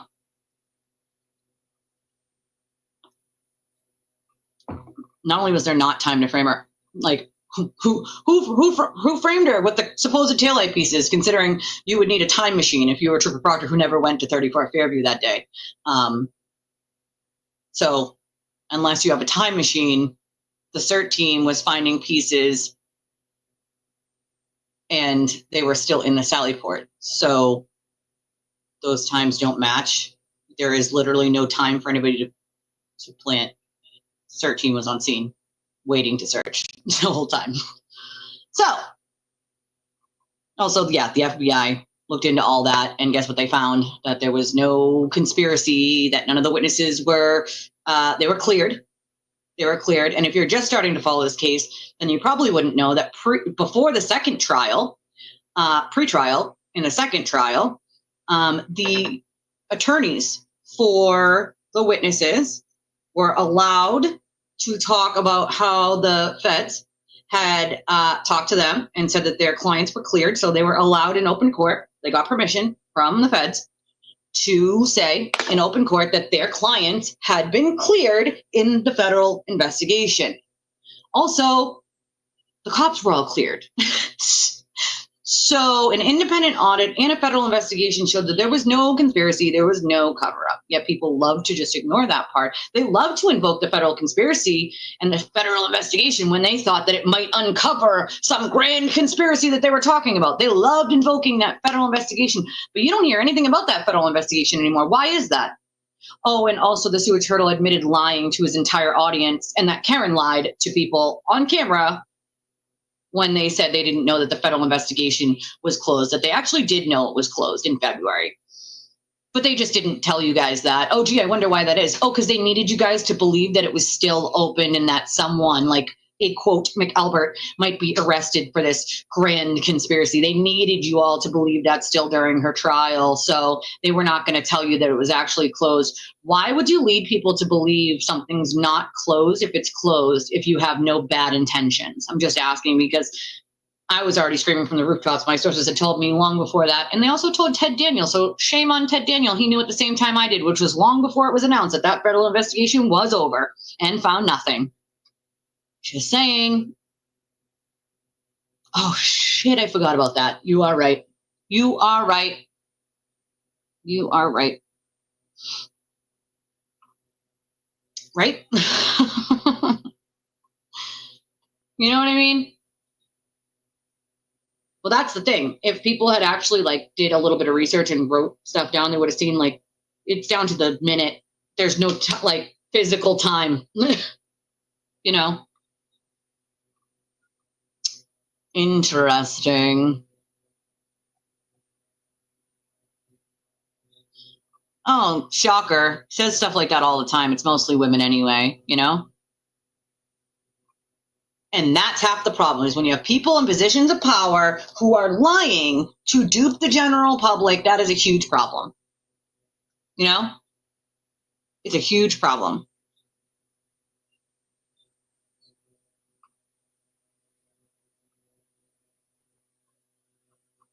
Well, that's the thing. They hadn't had a murder in 20 years before this. 20 years. And also remember, in the state of Massachusetts, because some of you guys are not from here, right? In the state of Massachusetts, I hope that appeal goes through quick, Ash. Sometimes it takes a couple days, sometimes it takes a couple of weeks. But usually with the appeal, it's usually quick with YouTube. Usually takes like a week. If it's like just your account and it's not like a one with like thousands of subscribers. But 20 years they hadn't had a murder. Also, in the state of Massachusetts, under law, the state police take jurisdiction over any unattended death, which is, murders, things like that. They find someone dead and somebody didn't watch them die, basically, that's an unattended death. And so the local PDs don't have jurisdiction over that. The state police do. And the state police have all the stuff that they're supposed to have for like evidence and collection and things of that nature, because in the state of Massachusetts, they take jurisdiction over all of that. So a small town wouldn't have a reason to have that, really. And the problem is that the blizzard was so bad that some of the guys in the state police had to take their own vehicles. They had to take their own like trucks and stuff to get there, and some of them couldn't get there right away because of how bad the blizzard was. So they weren't getting there immediately, and so there was evidence that could degrade or disappear completely if Canton didn't attempt to try to do something. So they did what they could with what they had, or they could have just left it and said, "Hey, the search team didn't get here, because of the blizzard on time with their stuff." You have to factor in things that are common sense, right? You can't just say like, oh, they didn't follow every letter of the book the way it's supposed to, if you don't even know what the book says, right? It's easy to criticize them and say, well, they didn't do X, Y, or Z, but you don't even know that they're supposed to do X, Y, and Z. At least in the state of Massachusetts, that's not the way it works. The unattended deaths are state police jurisdiction and state police only. They take those seats. That's it. The fact that not everybody even still knows that is seriously concerning to me, It's amazing. She was in the bathroom, wasn't she, when we came around the corner to use the bathroom? She was already in the bathroom, so that doesn't even make any sense. We didn't know she was down there. That doesn't even make any sense. She came out of the bathroom as we were waiting for it. So how did we follow her if we didn't even know she was in there? That doesn't even make any sense. Lying's not cute. It's not cute. Exactly. They improvised. They did what they had to do because otherwise the state police might not have gotten anything because of the blizzard. They had to improvise. That blizzard was a lot, Also, it was John's blood. I don't know. Like, people complain about this. It was only his blood. So what does it matter? Agreed. Waste of oxygen. Perfect. Yeah, and miserable. Me too. I've talked to a lot of his victims, and, you know, it's deplorable. They shouldn't have to go through this shit. Nobody should. No one should. The amount of harassment, especially to women, okay, that people have had to deal with, specifically Leah, Lindsay, like the people he's obsessed with, is deplorable. Nobody should have to go through that. But even other people who have been harassed by the cult have come to me privately. And obviously I would never name them because that's their privacy and they came to me for a reason. But, you know, it's not okay. It is not okay for them to be treated that way. All he has to do is simply get on and say something horrible about them, whether it's true or not, and tell all his followers that it's true. And his followers instantly take that dog whistle and attack this person. That's gross behavior. That's not entertainment. That's somebody's life. Somebody's family. That's not entertainment. That's disgusting. You know?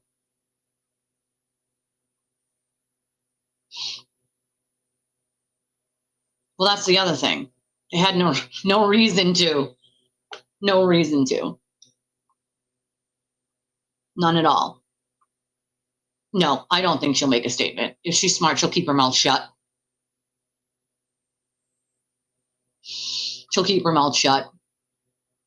It wouldn't be smart of her to make a statement, to be honest. If she's got counsel, which it looks like she does, Jessica Leslie should just keep her mouth shut. Because if she's in the middle of rolling on people, she might just want to just put her head down and keep it moving, you know? Right? You're asking why he didn't go outside and mess with a crime scene. It's the most ridiculous question I've ever heard. Never mind the fact that they had already taken John in the ambulance. So who's he going out there to save? People are like, oh, he just let somebody, he's a first responder. Why didn't he go outside? To do what? The first responders had already taken John. So what is he going out there to give CPR to the lawn? Make it make sense. Okay, for the conspiracy to make sense, at least 15 to 20 people have to be involved.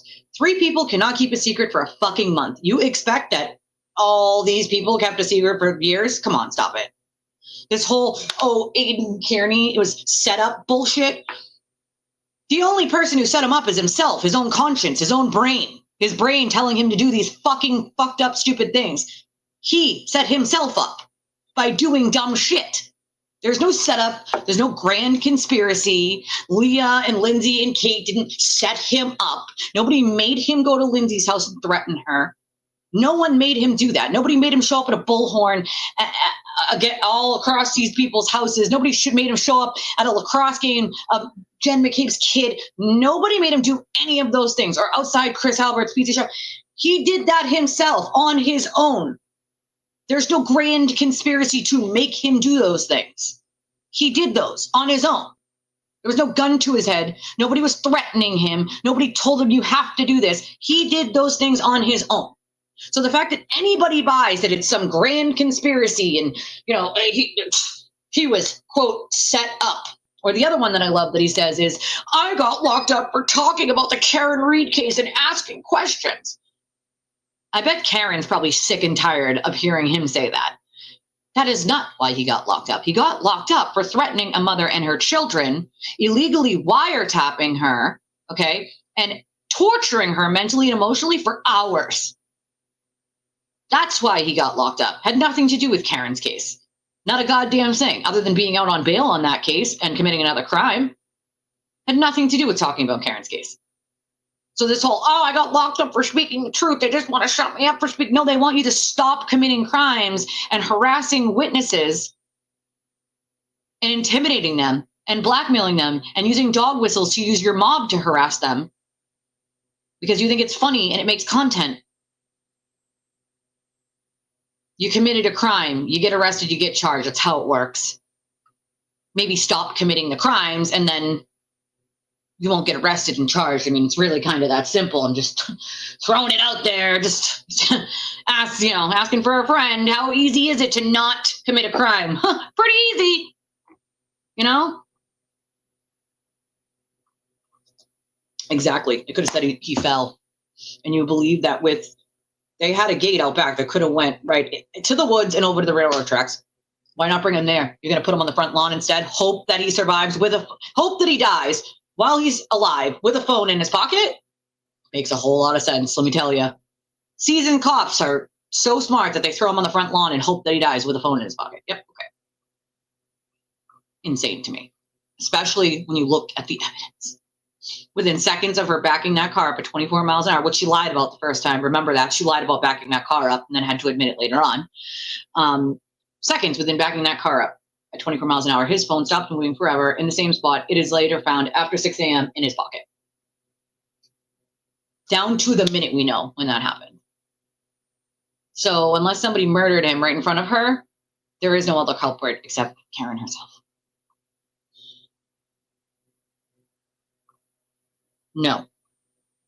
What do you mean? Is it possible it's closed because of the new administration? What do you mean? The federal investigation in itself was closed. They were done with it before Leah Foley stepped in. They just didn't announce. They weren't going to announce it when Josh Levy was at the front of that. They weren't going to like announce it was over. They weren't gonna. But when Leah Foley stepped in, she felt like she at least, you know, all the shady shit that went on in that office, felt like she owed it to those people to, you know, call and be like, this has been over. Because the federal government gave it to them. The federal government subpoenaed it and got it and gave it in a TUI request to the defense. That's how. Which comment? You're gonna have to send it to me, like in a text message, so you don't get like suspended on this one. That's weird. Good.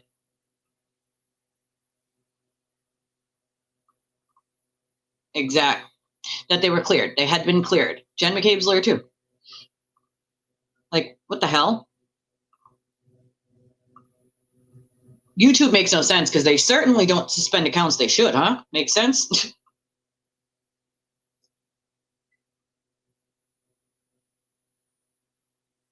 That's so weird.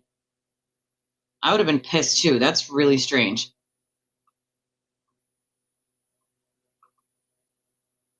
That's the other thing. Colin wasn't even there. He left before Karen and John arrived out front. He had already left and gone home. Yep. That's right. No, it was 12:31 and some seconds, I believe. Right?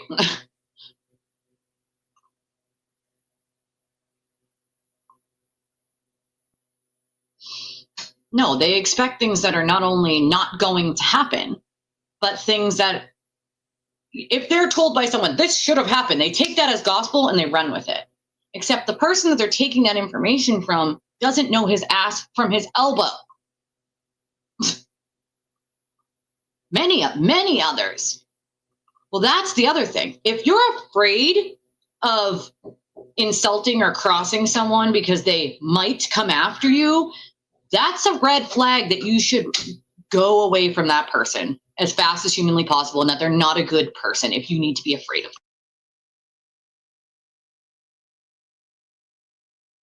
them. Hold on one second, guys.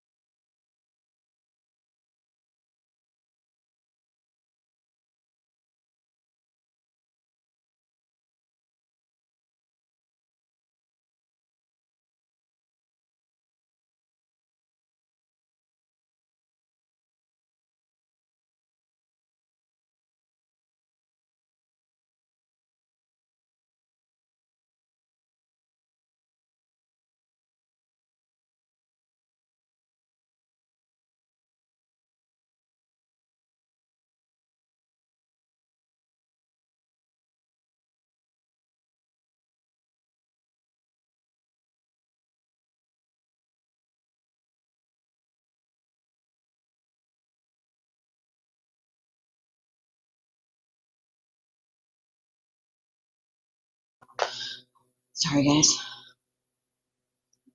Yeah, I mean, if you're afraid, run away from that person. Well, I think she's responsible for some of it, but not all of it. You know, a lot of it came from Karen herself. Let's make that clear, you know? Oh, yeah, that's his favorite. Okay, again, before the Karen Reed case, anything he's ever gotten caught doing, he's yelled conspiracy. Let's make that clear. Every single time he has been caught doing something he shouldn't have been doing, like cheating on his wife or fake accounts, or the time he used his own children in the bathtub to try to set someone else up by saying he made a fake account, used pictures of his own kids, and said that that person was harassing him, brought that into court as evidence, and then later private messages in a group chat came out showing he made that account, had other people help him come up with this criminal conspiracy because he didn't like that person. These are things he's been doing for years. Make no mistake, he still does them to this day. Setting people up, doing things like that, using fake accounts, fake emails, okay? These are things he did long before the Karen Reed case. The fact that people don't even realize that at this point is the part that concerns me. He will literally do anything to not take accountability. Anything. Mark my words, anything. Be very careful. Oh, absolutely, 100%. He'll attack anybody. You don't even have to say something that offends him. Really, if he's jealous of something, anything, it doesn't matter what it is. If he's jealous that your hair looks good today, okay, he will attack you and make up some ridiculous reason on why you're bad. I kid you not when I say this. Bingo. And he's been caught doing it a multitude of times, including in Ashley's case. That's the shitty part, you know? Oh, absolutely. When I was like, there is. Hold on.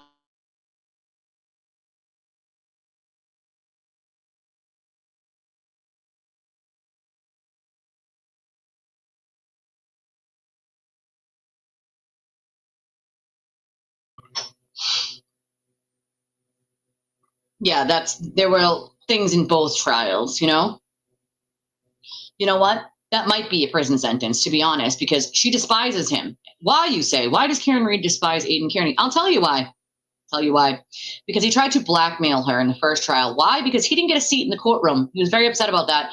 Nick Rocco got one. Nick Rocco was on court TV, so he got upset about that and threatened the Roccos and then threatened Karen, said he'd go straight to Tully because he was throwing a fit. He did not get a seat in the courthouse. He thought he deserved it. He deserved it. He should get one. Karen should save him one. So he attempted to blackmail Karen Reed, and Karen Reed, Alan Jackson said to Jenna Rocco, well, that's blackmail, but who's going to help us? The state's not going to help us.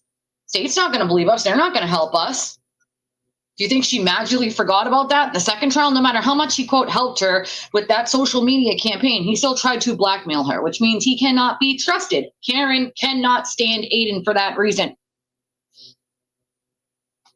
I mean, again, that is his famous thing to do, is try to blackmail people into silence or to get what he wants. He's like a child, a literal child, you know? That's half the problem, right? He's unstoppable. He's invincible. It's one of his favorite things to say is, do you know who I am? Do you know what I can do to you? If those are things that you need to say, that's a serious issue.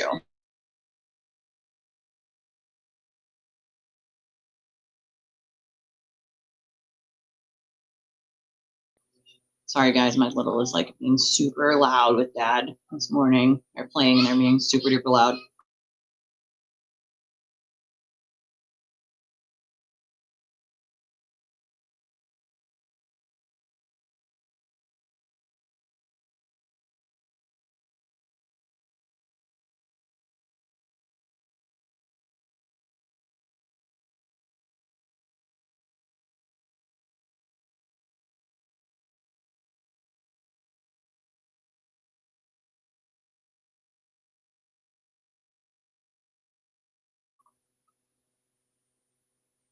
Well, that's a problem, right? Invisible, unstoppable. He can just do whatever he wants, whenever he wants, and hurt whoever he wants and laugh about it because it's funny to him. Except it's not funny. These are real people's lives. It's not funny at all. You know? It's just a horrible person. Nuisance, yeah, but a horrible person, yes. Well, let's make something abundantly clear here, okay? That this grand juror got a deal for a reason, okay? Now, in this article, it says federal prosecutors said Leslie leaked details from a May 26th, so that's very specific, 2022 grand jury proceeding to multiple people, which is what my sources said, multiple people, not just one person, like the Stuart Turtle claimed, but multiple people, spilling the names of witnesses who appeared before the panel, details of their testimony, and other evidence that was under seal. The recipients of the leaks were not identified in court documents. While the filings do not specifically identify the case Leslie was a grand juror on, a source close to the investigation confirmed to Fox News Digital it was related to Karen Reed.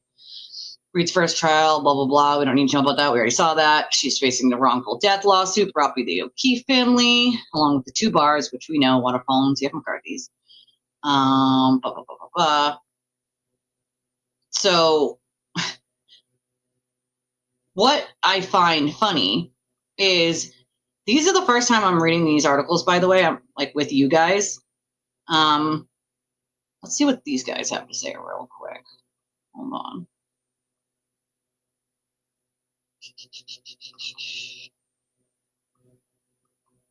Let's bring this up. We're going to put in a soft ads. I can't with ads. It's so obnoxious.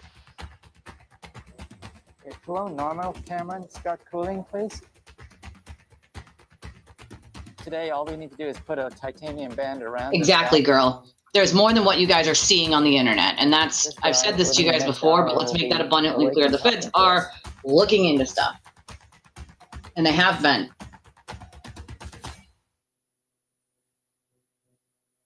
In front of Karen Reed. So let's go to Fox News national correspondent Brian Yinnes, courthouse in Massachusetts. Brian, I assume the crowd at some point has dispersed, but what a turnout for Karen Reed.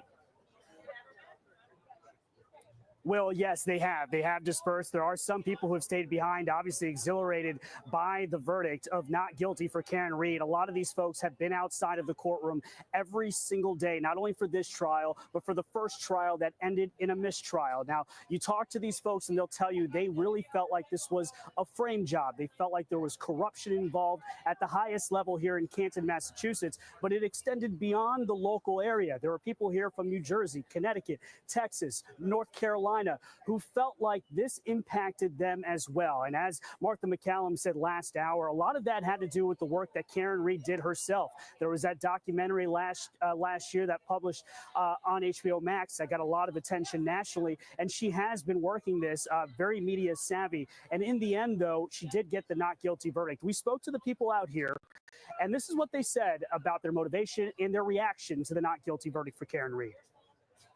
It's about the right thing. It's about the right thing to do, and the right thing to do is to stand up for the truth. We've known the truth for years now, and we don't even know how this case has gone to trial. Explain the meaning of this sign and why you felt so important to hold it today. Well, I think it's important because I think that not enough people here are remembering who the real victim is. I think Karen is a victim in a different sense. I'm happy that the turnout was what it was, but I think that now we need to find answers for John. I wanted to be here because I truly believe that she was framed, and I look at it and I'm like, this could be anybody. This could be anybody being framed, and I would want the support. Again, so Karen Reed found not guilty of second-degree murder, of manslaughter, and of leaving an accident with a fatality. And so now she does have to serve 1 year of probation for a DUI. Now, John O'Keefe's family, we haven't received a statement from them just yet, but witnesses that were called in by the prosecution, they have released a statement. And in part, they say, while we may have more to say in the future, today, we mourn with John O'Keefe's family and lament the cruel reality that this prosecution was infected by lies and conspiracy theories spread by Karen Reed, her defense team, and some in the media. The result is a devastating miscarriage of justice. Bottom line, Will, is that this all came down to reasonable doubt. The defense said that Karen Reed did not hit John O'Keefe with that vehicle and, in fact, was framed. They said that he was actually beaten up in a home owned by a former police officer and was left in the snow by them. And ultimately, this jury seemingly couldn't find enough evidence to find that he was hit by this vehicle driven by Karen Reed. And so now for the O'Keefe family, they now go the civil route. route. They have filed a civil case, and that will now make its way through the civil courts against Karen Reed. So this isn't over for Karen, at least on the civil side, as the family tries to continue to seek justice, which as of now looks like that suit is still going on. Will? All right. What a scene inside and outside the courthouse. Thank you, Brian.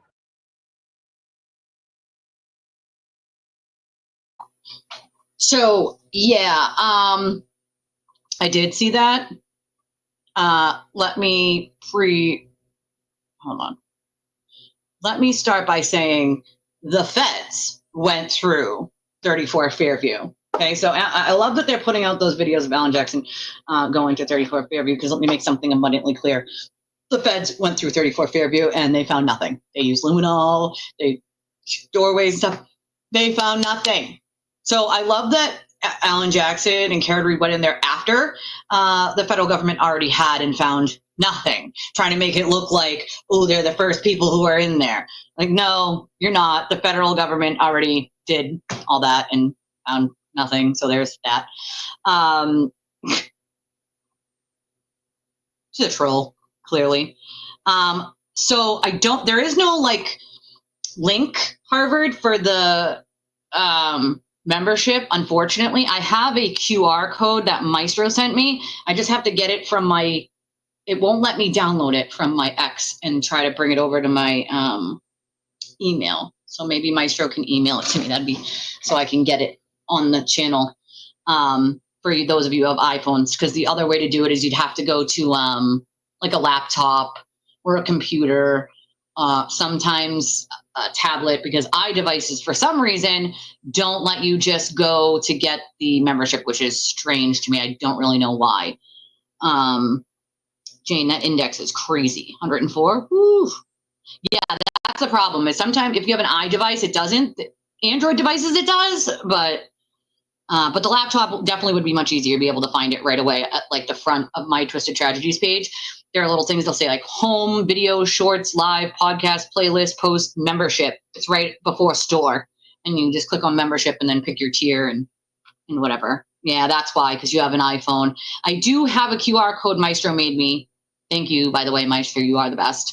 That will bring you right to it for iPhones, but I haven't been able to download it from my X DMs to here or to it won't let me save it. I don't know why. So I'm still attempting to figure out how to get that to my email to get it here for you guys. But speaking of which, if you guys haven't hit the like button, I'd appreciate that. Hit the like button. If you haven't hit the subscribe button, I'd appreciate that. There's over 100 of you watching on X, close to 100 of you watching on YouTube. If you want to support the channel, there are a bunch of different ways to do so. One of which being this. We have options like Venmo, Cashapp, PayPal, Revolut, and then that link in chat that is pinned in there. It's also in the description of the video. Our wish lists are in the description of the video, and they're also on the front of our regular YouTube thing.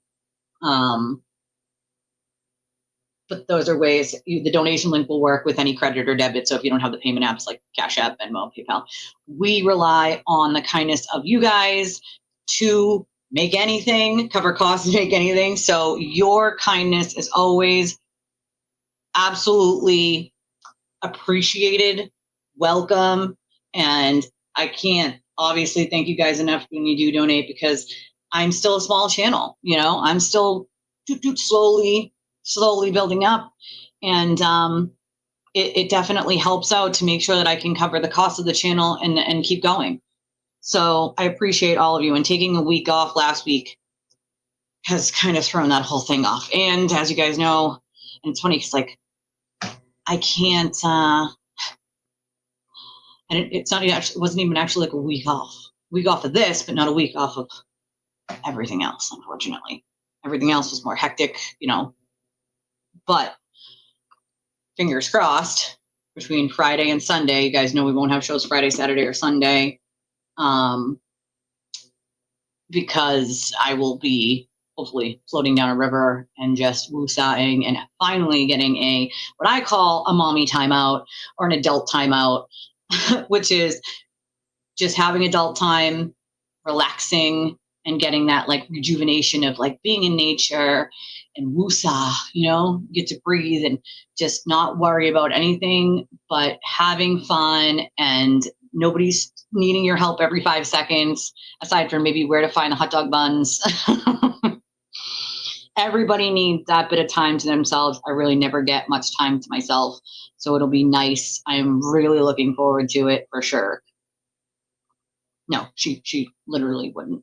Totally welcome. I know I'm a little behind in the comments, so it takes me a minute to catch up, but I like to make sure I hit on most people's comments, because interacting with you guys is one of my favorite things to do, and I missed you guys.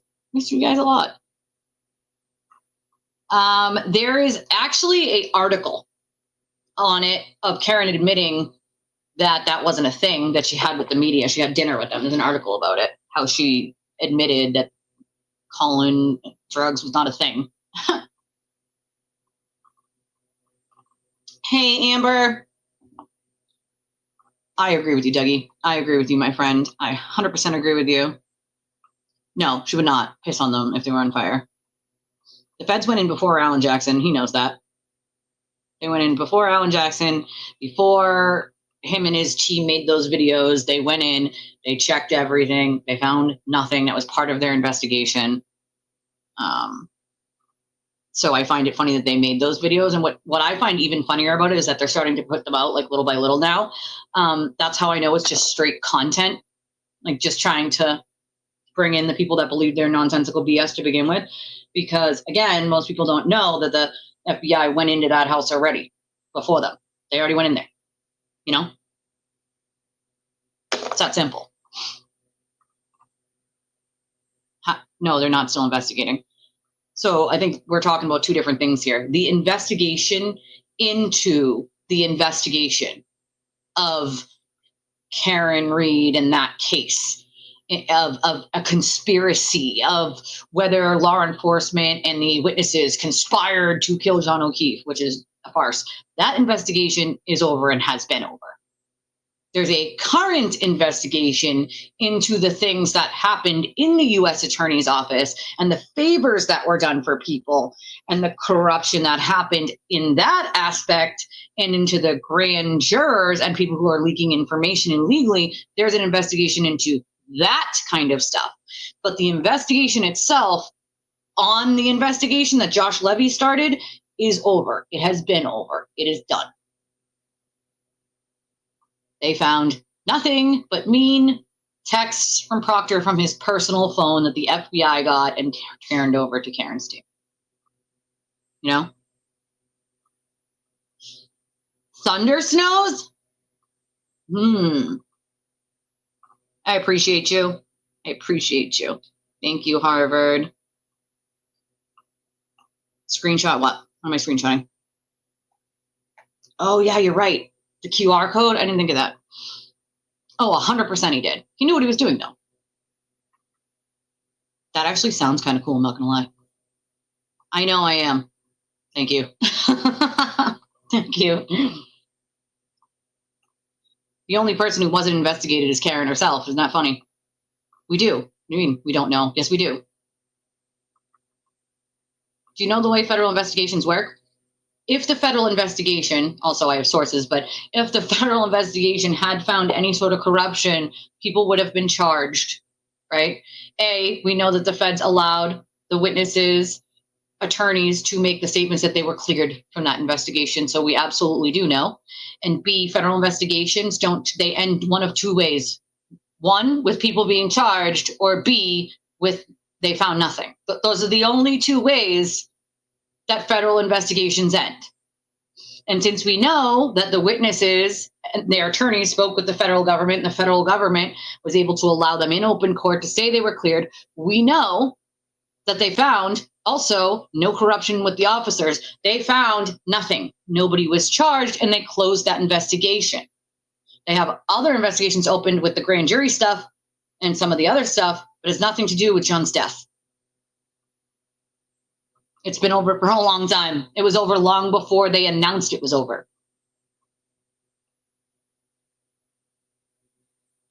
Yeah, it's kind of what I always do, though. So I feel like I don't think Friday to Sunday is too much to ask for myself. Once in a blue moon. This is only a trip I usually go on like one time a year. So, oh, he's been doing TV shows, Yeah, it only ends one of two ways, with people being charged and prosecuted or them finding nothing and closing it. Those are the only two ways a federal investigation is going to end. Actually, that's not true. I absolutely know the truth. I knew before it was announced it was over that it was over. They're investigating something completely different right now. Right now, what they're dealing with is federal grand jury information being leaked. That itself has nothing to do with the death of John. That investigation is done.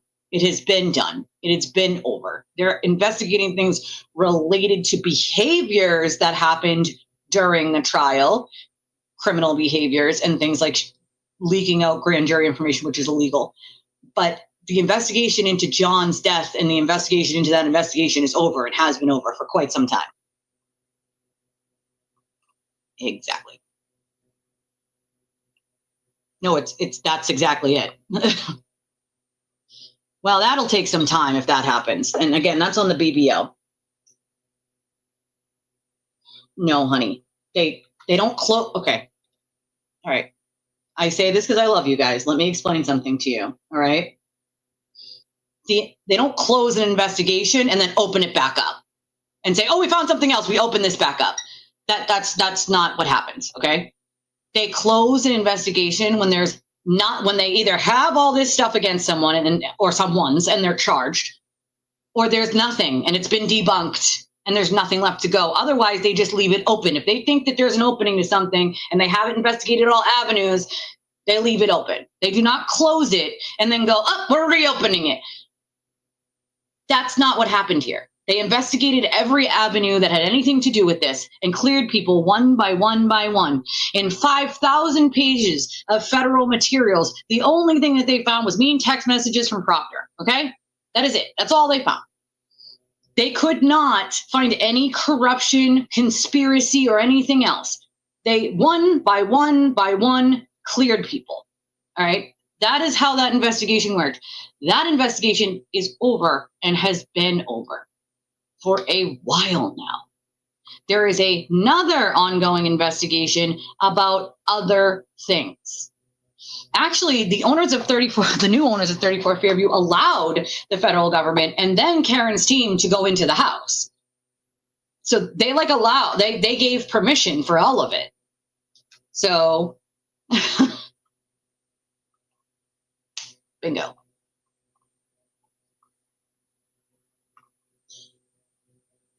Maybe, yeah. Maybe I can't. There's a written article somewhere too. I'll have to find it for you guys. But on that end, the BBO takes a really long time, Dougie. So I don't think you'll hear anything about that for quite some time.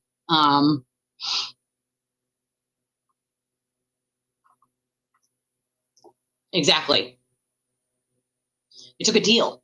Okay, they took a sweetheart deal, which, okay, means that she had information for them.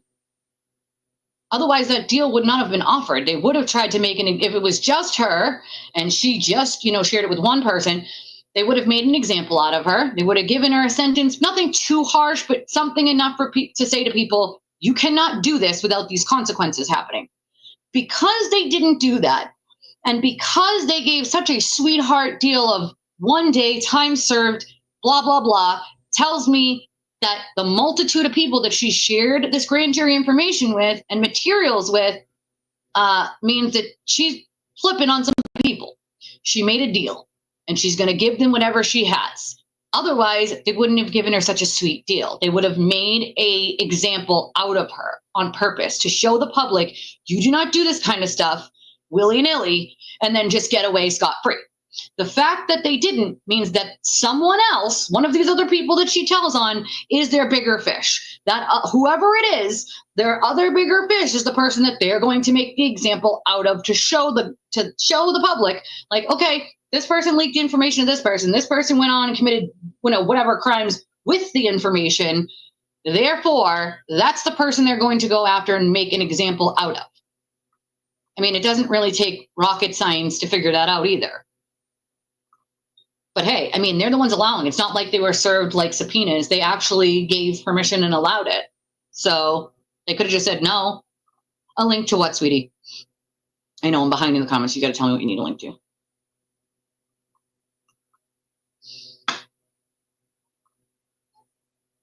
Yeah, I think the new owners like follow the, you know what I mean? Bingo. we do know. we do know. We do know. We do absolutely know.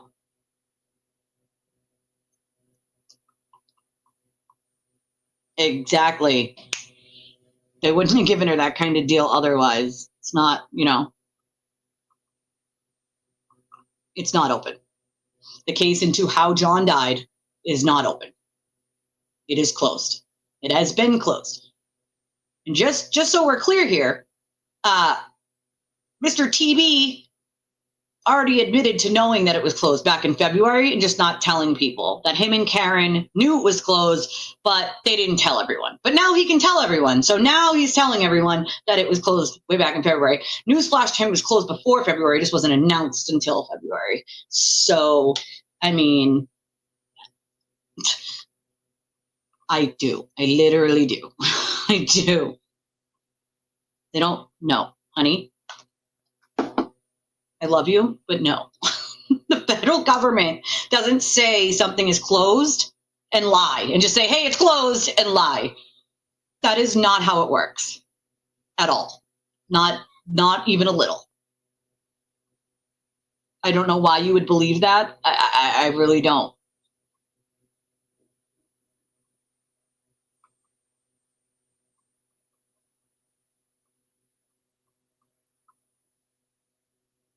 The federal government could charge her, yeah. And actually, as a matter of fact, if the federal government charged her, double jeopardy would not attach.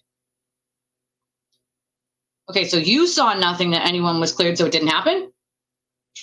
It's not intellectually honest. It's 1,000% honest. They were cleared in open court. So what you're saying is because you didn't see it, it didn't happen? That's not intellectually honest. I watched it and heard it.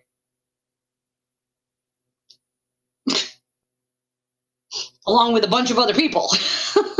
So that doesn't even make sense. You're saying because you didn't see it, that it magically didn't happen. What? What? What? That is not honest. I literally can't.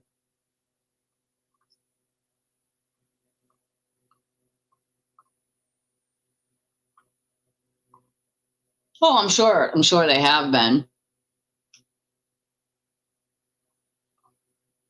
Yeah, clearly you didn't pay attention and you weren't watching because just like Hardstar said, it was announced publicly in court where thousands and thousands of people saw it. So yeah, that happened. Also, again, the sewer turtle himself just told his audience that he knew it was closed way back in February, him and Karen, but they lied about it. So, yeah.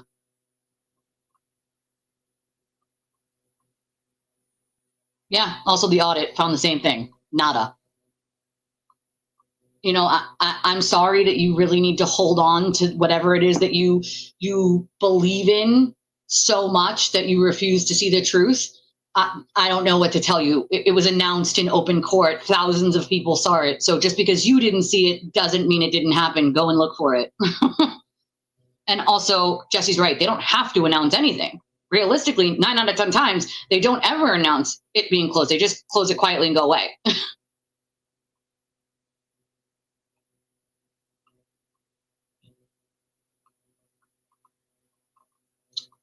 Bingo. People apparently don't know how to like read in between the lines. You know what I mean? Leah Foley was very clear in that interview. It also was announced in 2 other court cases, including the Brian Walsh case, just so we're clear. Love you, Anna. Martha Stewart was on house arrest. So What? What? Like, what?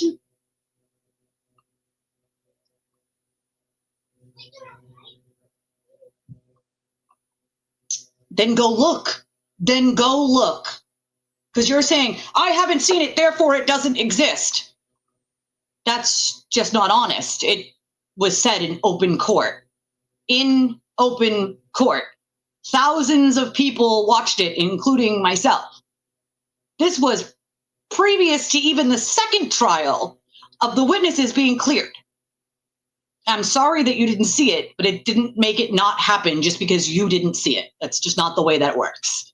And this is half of the problem with the cult and why people make excuses for the things that they believe in, which is, well, I didn't see it, so it didn't happen. I haven't seen the evidence, so it didn't happen, but not even going to look for it. It's not my job to present you with every single piece of evidence that you have doubt in. I tell you it exists, go look for it. Look at it yourself. Watch it yourself. It's there. Hey, Monarch. I mean, you clearly didn't look. You clearly didn't look. It's there. Everybody watched it. Thousands and thousands of people watched it in open court. Well, they'll just make excuses until the end of time. That's what they'll do. Literally. Literally. Well, I mean, here's the thing. Don't sit there and say something's intellectually not, you know what? As a matter of fact, hold on. You can't sit there and say something isn't true because you didn't see it, therefore it doesn't exist. That is not being honest. Thousands of people watched it. I'm sure many of you guys watched it. You know? How many? How many of you? Hands up. How many of you watched that hearing? You're entitled to your opinion, but what you're not entitled to do is sit there and say you're not being intellectually honest because I didn't see it, therefore it doesn't exist. I'm not going to put up with that. Not going to sit here and insult me in my own chat just because you didn't see it, it doesn't exist. No. Let's see here.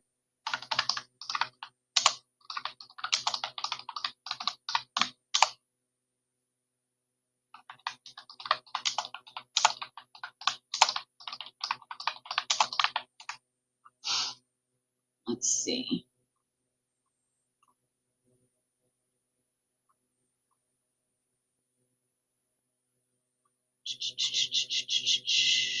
Let's see. Blah, blah, blah, blah, blah. Let's see. It's 2024. I know.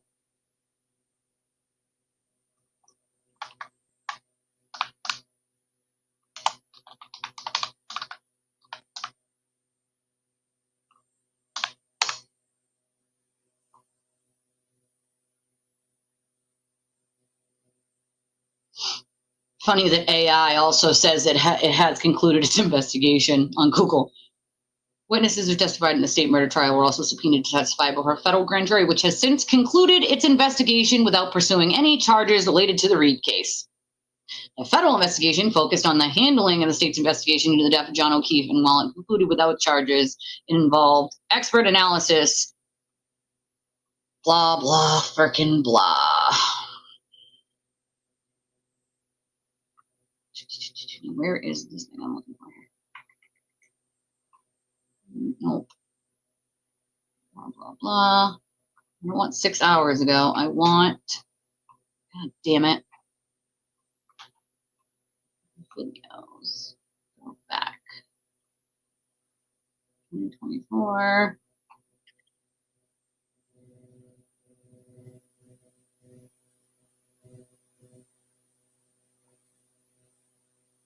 Attorneys, blah, blah, blah, blah.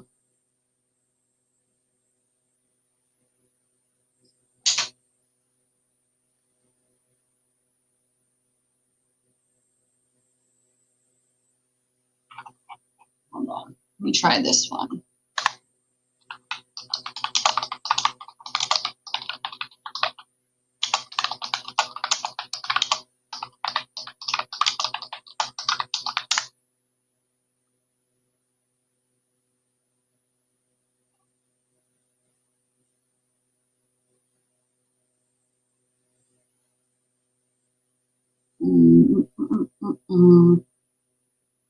Trying to find. There's so many things on all of this. Oh, wait, hold on.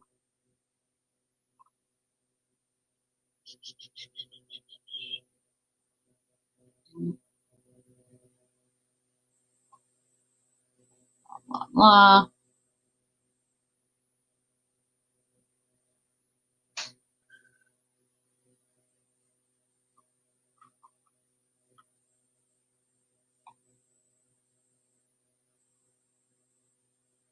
Hey, Jimbo.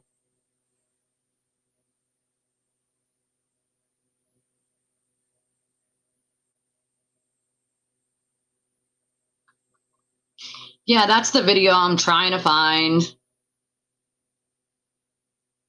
Well, that's the thing, right? It's all public. We all watched it, right?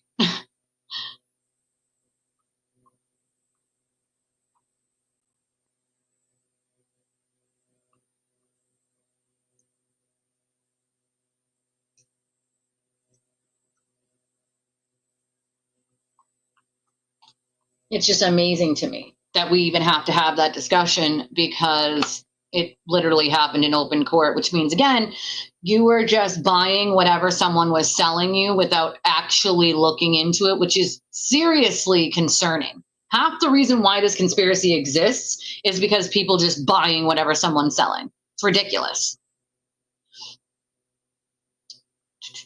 Okay, this was early 2025 when it was closed. So where the hell? There's so many, because there's so many articles on this goddamn case, okay?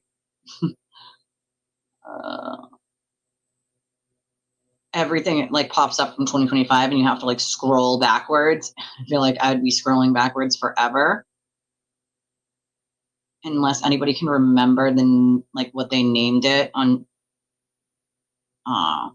Boston 25. I'm trying to, yeah, see, I'm still in 2024 on all these articles. Like, end. Cryptocurrency records, blah, blah, blah, blah.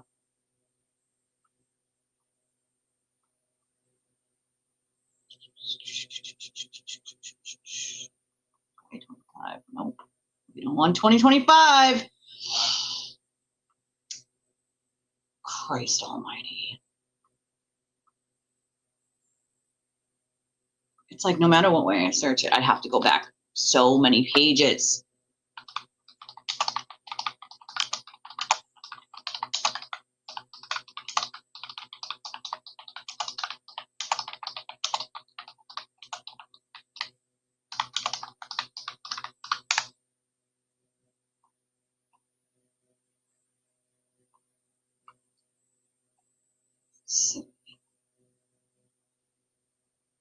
Blah, blah, blah.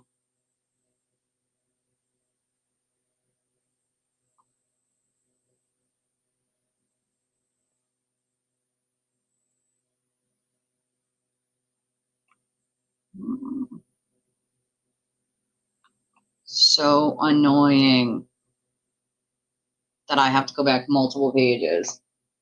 I know I don't, you know?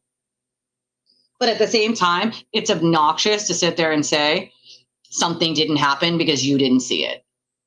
You're the one being not honest. So since it was public and we all effing watched it, I would like to find it and play it.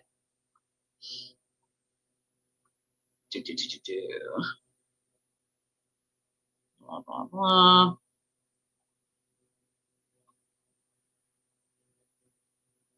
Blah, blah, blah.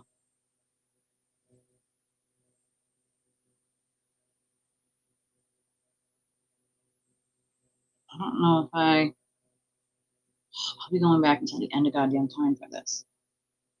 Unless somebody sent me to. It's because it's so far like back there and there's been so many articles. Blah, blah, blah.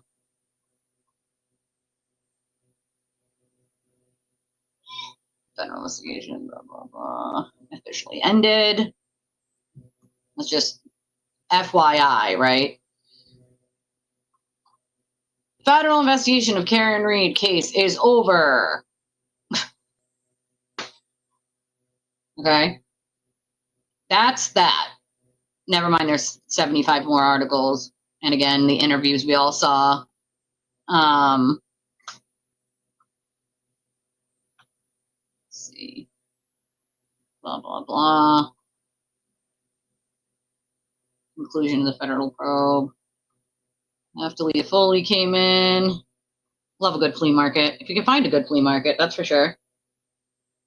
Not only is there not a reason, okay, but they were on call. They were on call. You know, on call. Like, what cover up?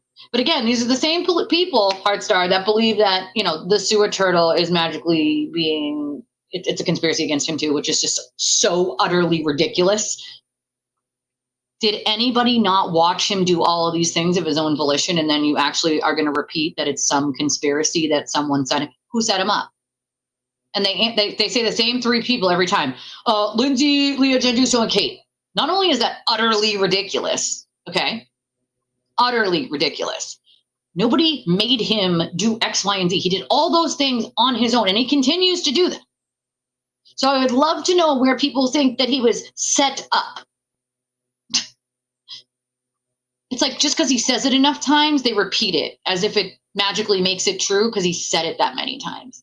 No, that didn't happen. You know, that didn't happen. Well, it's hard to ignore stupidity. And if you're going to say, oh, good idea. I don't know. I actually didn't even realize she wasn't here. She's always here. So in my mind, she was here. Always here.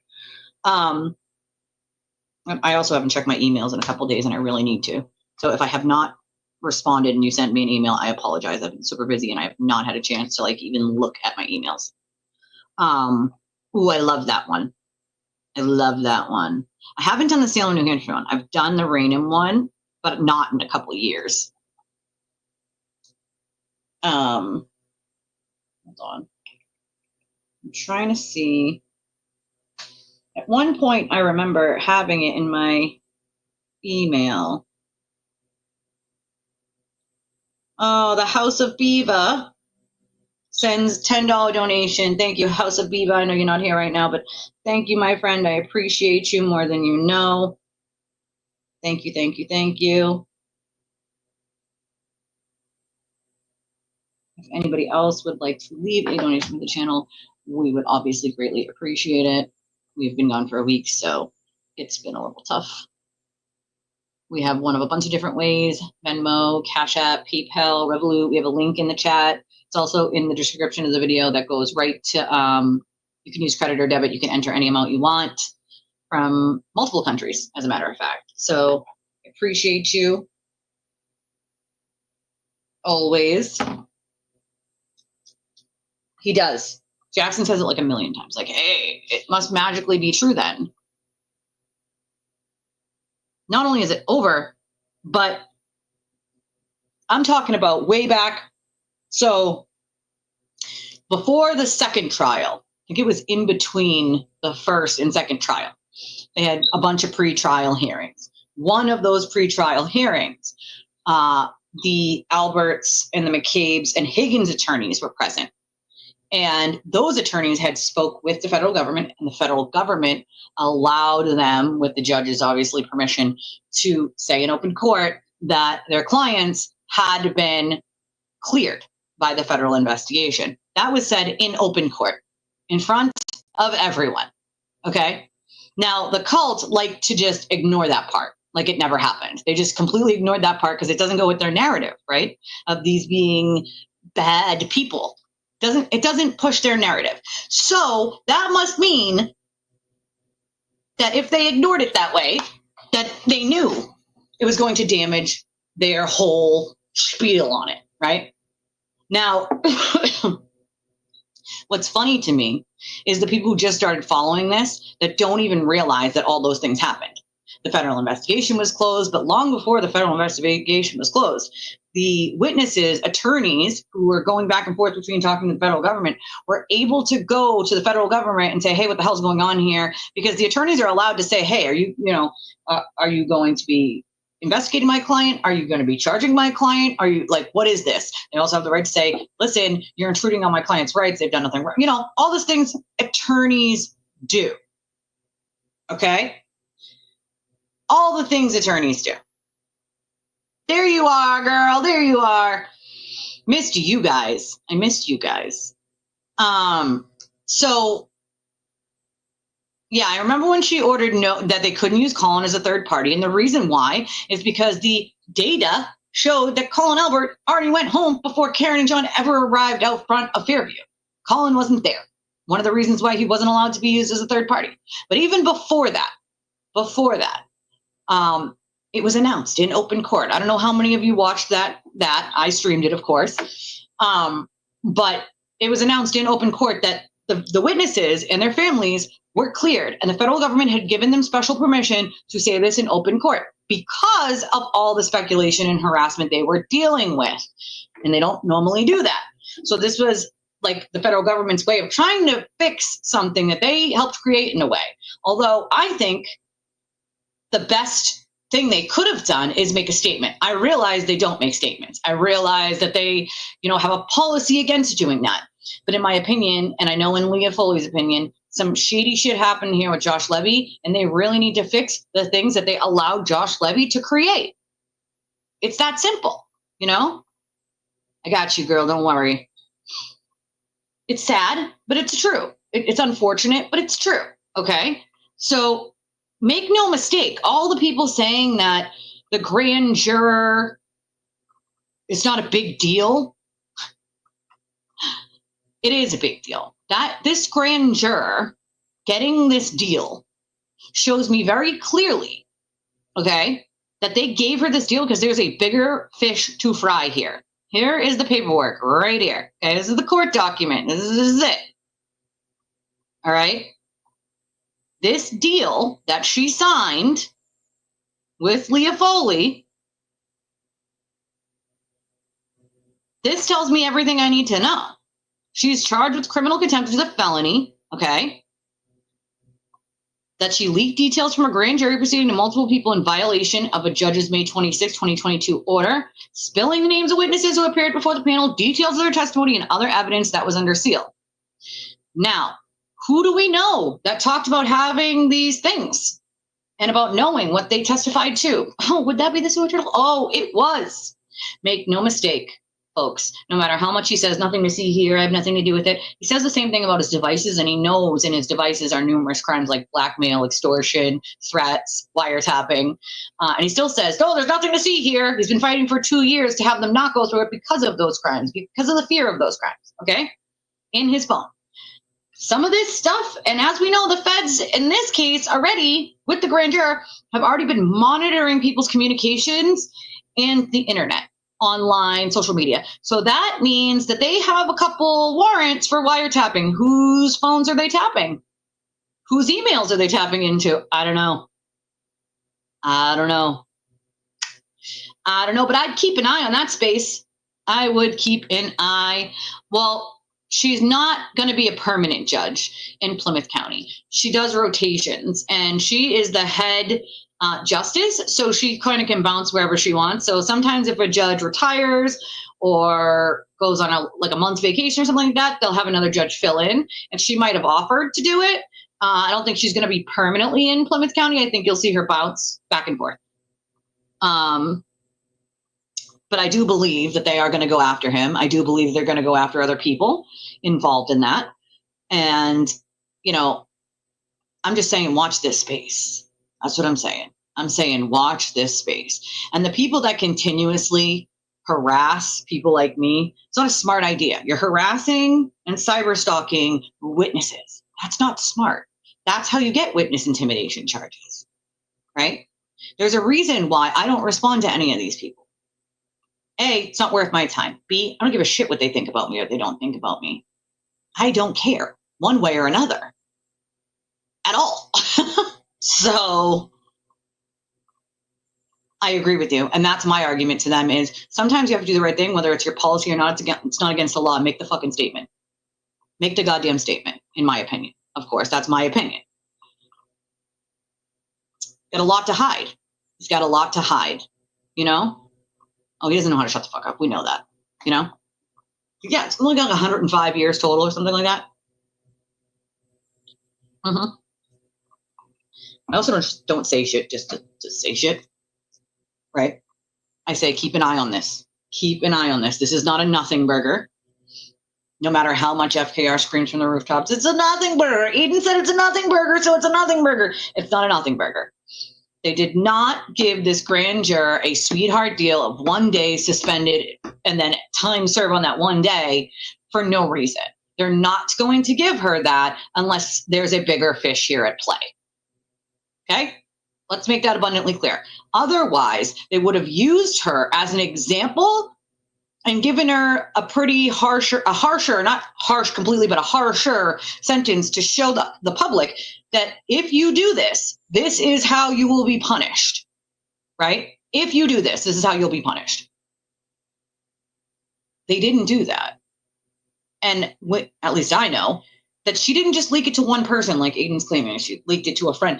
There were numerous people that she leaked this stuff to. Numerous people.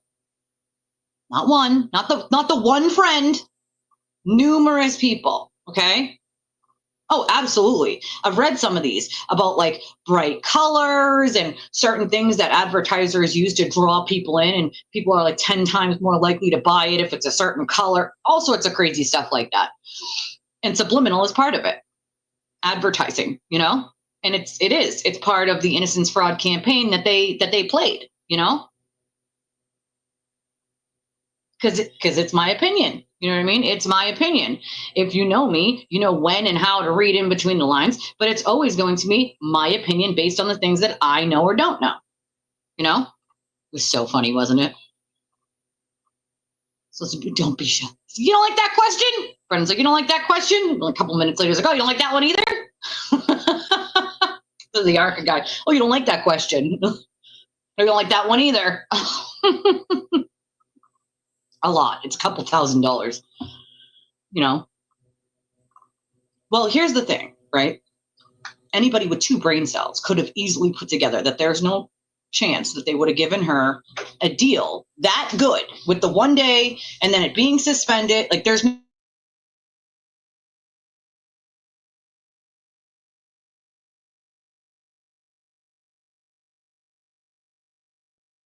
I got bacon.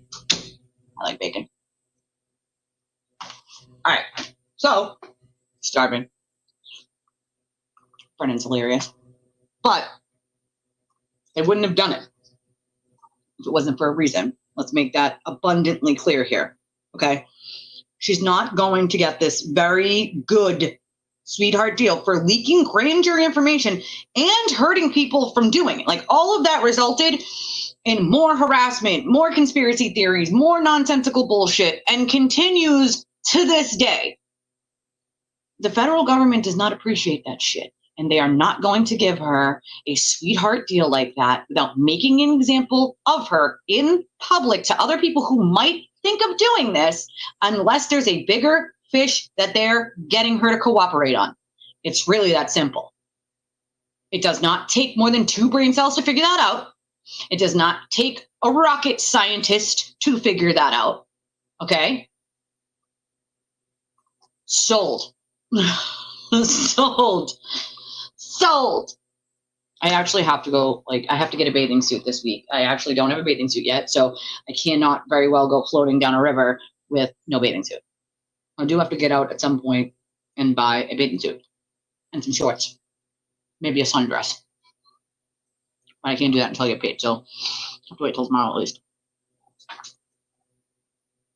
What's happening? Oh, sorry, that's my aunt sending me pictures of I don't even know what. But, like I said, tough administration fee. I didn't make it. The hubby made the bacon. I have no part of making this bacon. I have a part in it being given to me. And I love bacon. Who doesn't love bacon? But let's make it clear here. Okay? That's hilarious. Leave it up to girl to come in with some good info. I freaking love you. So Girl with an Eagle Eye, for those of you listening and not watching, said that the person that Sewer Turtle was communicating with about the juror, the friend of the juror, deleted her Twitter account, and that Sewer Turtle was live last night when he realized it.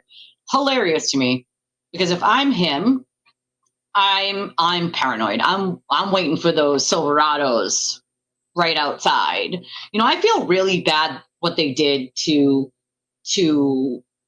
Esty. I mean, that was shitty. And listen, I don't agree with the things that she said about other people, okay? But what I can tell you is that the way they did what they did to her is the exact same thing that they do to every single person they don't quote like. And I'll tell you why they did it to her. I could tell you I've never talked to the girl, and I could tell you without ever talking to her. Why? Because it's a pattern of behavior. So I'm going to tell you, this is what I believe happened with Esty. Some women, and Aiden himself over on that side, got jealous, whether it's her looks, her money, whatever, her closeness to Karen, whatever the case may be, okay? They got jealous of her. They started lies. They started rumors. Then they started bashing her in public to make up these things to make her, quote, bad, why she's, quote, bad. Spread those things around. Give the cult a dog whistle with spreading those things around about why she is, quote, bad. Allow everybody and their mother to attack her because she's now, quote, bad because the cult said so. And in reality, she didn't do anything other than be nice and kind to those people, at least on that side of the ship, okay? And she went above and beyond for those people. But in turn, what did she get? They spit in her face, basically, because they were upset and jealous. Not because she did something wrong, not because she's a horrible person, but simply because she didn't fall in line.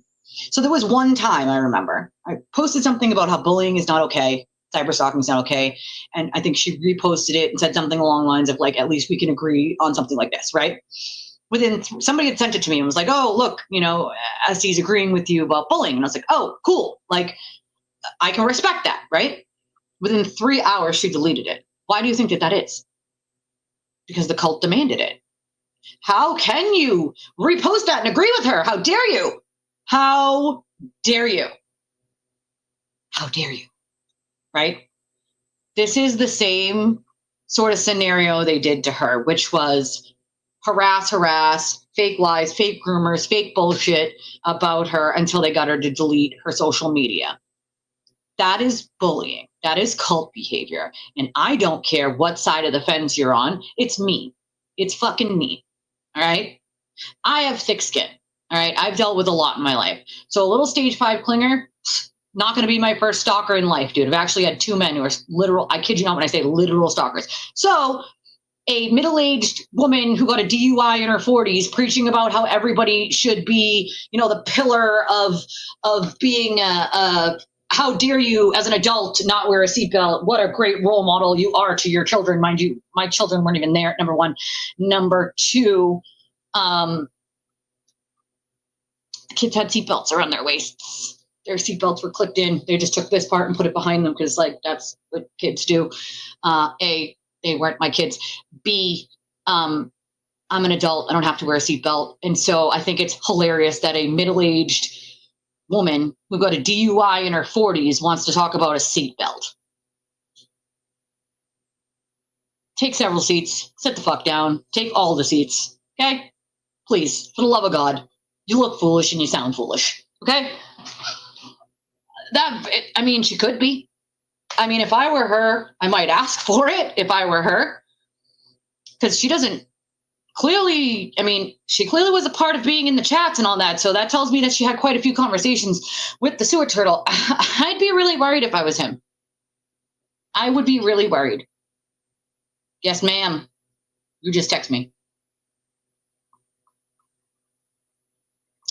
It was just sad, right? It was sad to me. And again, let me just say, I don't agree with some of the things that she has said about the Alberts, about the McCabe's, about the case, about other people that the cult didn't like, that she didn't even know. Okay, I don't agree with her on any of that, none of it. But there's a big difference between disagreeing and being inhumane and being angry and hurting other people. And what they did to her was deplorable. Make no mistake, they'll keep doing it though.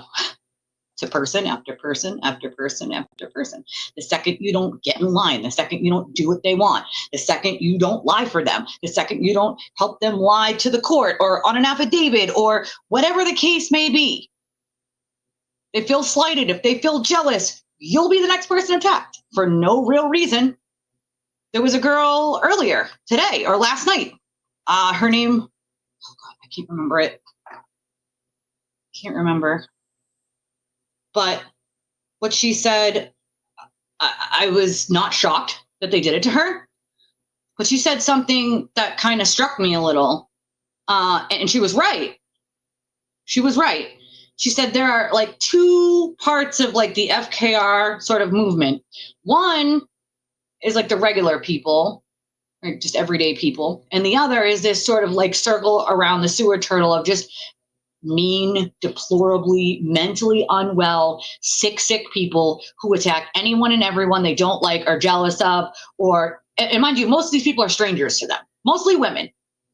And they will sit there day after day after day, hour after hour after hour, spending all of their time on X, just posting things about other people, just being a deplorable human being, a disgusting waste of oxygen.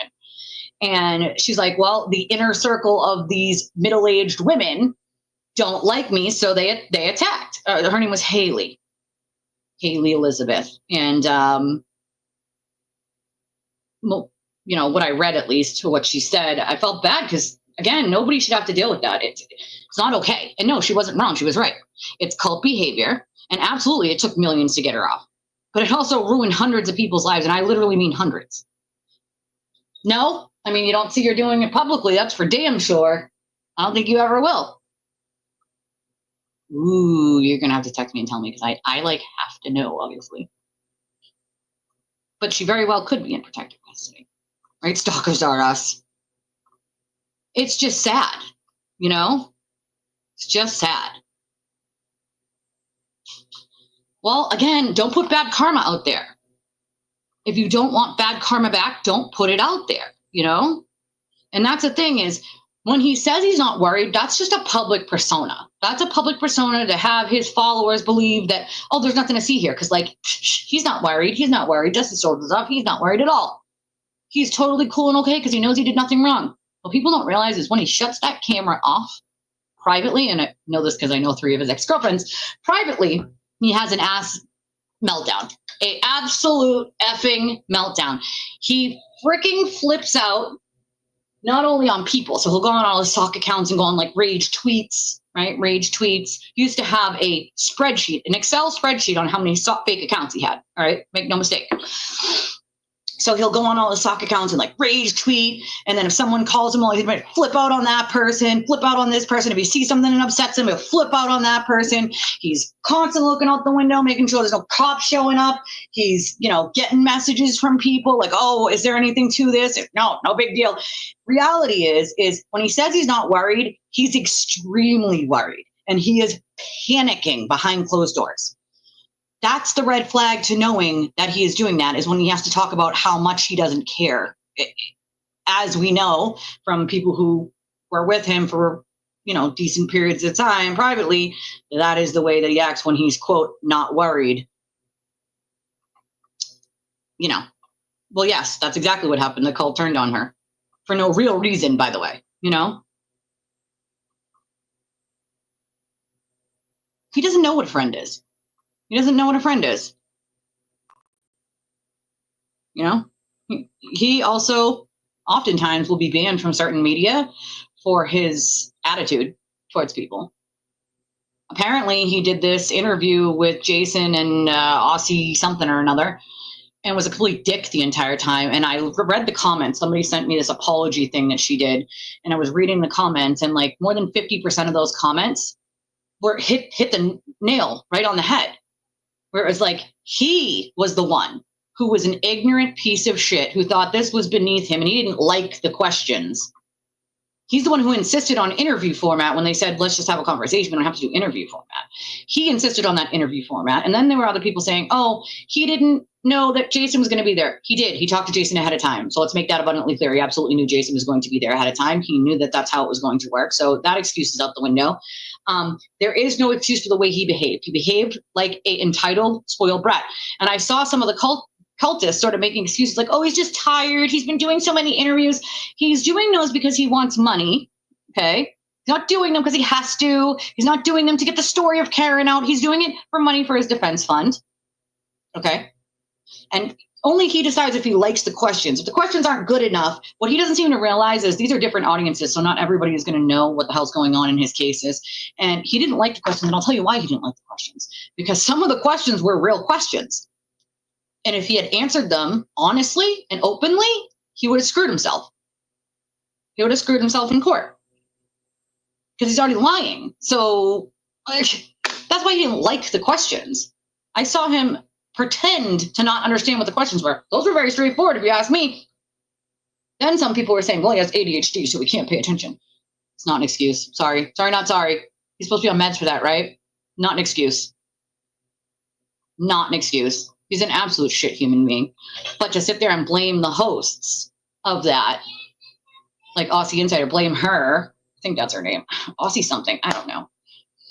But don't blame her. You know what I mean? Like, I could give a shit less about whether he tanks an interview or not. I don't care for any of those three people. I don't care for any of them. All right? But right is right and wrong is wrong. And he was the one who was a dick. From the clips that I saw, he was the one acting like an asshole in that interview. I didn't watch the thing in full because, again, I don't go out of my way to look for this shit. People send it to me. They sent it to me. And from the parts that I saw, he was acting like an entitled, spoiled, rotten brat who, you know, this was beneath him. This was no good, and this was beneath him. How dare you ask basic questions of a court case where you're claiming a conspiracy? Don't you think you should have to answer those questions if you're going to claim it's some giant conspiracy against you? He didn't want to answer those questions. And I hope the hosts understand that the reason why he acted like he didn't understand the questions and the reason why he didn't answer those questions is excuses. It's so he didn't have to answer them because he's already lying. Put two and two together here, folks. He's lying, so he cannot answer them. All right? And some people apparently already know what to ask him and what not to ask him, right? Because they're already part of the cult. So, hey, it was him. And I did see a lot of people, actually. I was like, oh, people got some balls today. There were a lot of, yeah, he's a perpetual. It's funny because he likes to call everybody else fake victim. Call Lindsay that. He is a perpetual fake victim. He is the fake victim. The amount of times he has went to a police station and lied under oath to police in an affidavit to get revenge on someone he doesn't like for no other reason other than to try to harm them and make up a crime to harm them is absurd.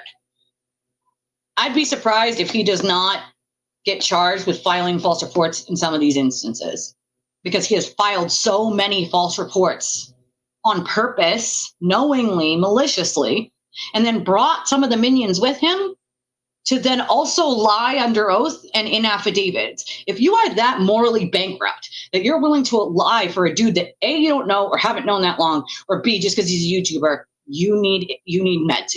There's something wrong with you. I didn't see it. I didn't see the whole thing. I saw clips that, yeah, he was basically being himself. Exactly. And I did see a lot of people saying he was pretentious, he was an asshole, that they're not following him anymore, they don't support him. And then some people saying they never did support him and they don't like him because of the way he acts. And yeah, something about that AV girl deleted her interview with him and then deleted her Twitter. Well, they're not going well for the people that don't fall into his cult. You notice that? These aren't people, that AV lady apparently is not part of like the cult. So I knew that probably wouldn't go right. I didn't get to see that interview. Nobody sent me clips of that one, so it must not have been that important. But this last one, you can't. Plenty of people in the comments were like, I have ADHD too. That's not an excuse. It's not an excuse. And then I saw a couple comments of people saying that he was blaming the hosts. And it's like, the one I saw being a pretentious asshole, pretending not to know how to answer a question or not to know what the question was him. He didn't like the questions, I heard someone say. Who the hell are you? he seems to forget where he came from.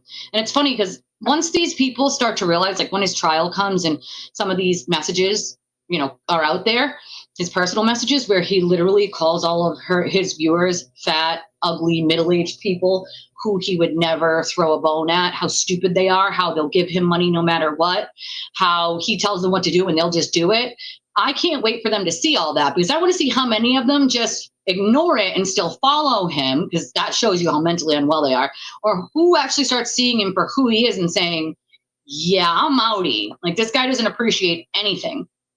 He literally appreciates nothing. He thinks all of you, and this is, again, narcissism at its finest, he thinks all of you owe him. You should all be handing over your, you know, the deed to your house and your cars to him. You should give him everything because he is him, and don't you know who he is? Which is so utterly disgraceful. You know, I mean, I'm not going to say that, like, people shouldn't cover bigger cases. I mean, it's how you get a bigger audience. And especially for smaller channels like mine, the only way to grow is to cover cases of interest. So I don't necessarily see a problem with covering cases of interest. My problem lies where your opinion is based on what's the popular opinion and not based on what the evidence is showing you, right? That's my problem. I think if you're going to do true crime, common sense says you're probably going to do the bigger cases, because that's where they're people are watching. They're more fascinating. They're happening right now, right? And so that's what people want to watch. So it makes sense to me that they would do bigger cases. I would do bigger cases too. I had no idea that, you know, the Reed case would be the way it was. I chose that one simply because it was where I lived. It was a good starting point. I could get the documents. I have sources here because I live here in Massachusetts. So, like, that's why I started with one of those, you know what I mean? I had no idea it was going to be the way it was. But,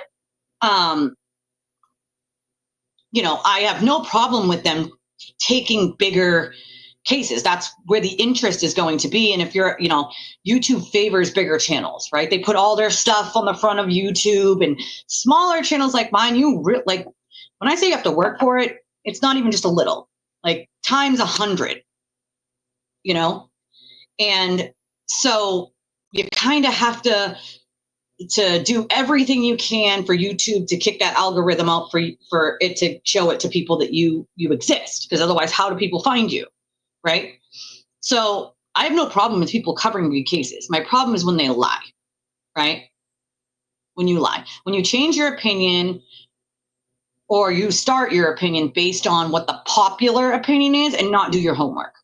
If you're not looking at the case itself, you're not reading the court documents, if you're just going based on what other people are saying, that's not doing your due diligence. You should be looking at what exists of the actual court filings, right? And any other information you can get from sources and things like that. Not just saying whatever's popular. You should be going with your own theory of what fits that evidence, right? Not just what everyone thinks happened. When you have to lie or change your opinion or keep it on one thing specifically because that's what's making the money, that's where you overstep the boundaries. Your opinion should be yours, and you should take it all the way. If that is your opinion, then you keep that opinion. You only change it if something leads you to actually change it. You don't change it just because, oh, that's popular. No. I heard that one was taken down quickly. Again, I didn't see that one. Well, that's the thing.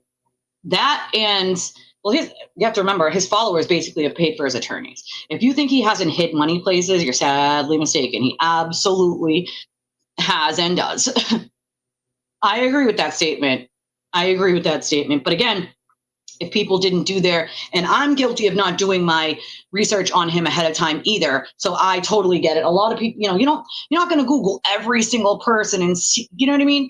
I give people the benefit of the doubt. I like to give people, I'm a people person, right? I don't care what shitty thing you might have done in your past. Listen, I'm somebody who is closer to 20 years sober, over 15, closer to 20, right? I was an addict very young, and I was a broken person. I don't judge anybody for that kind of stuff.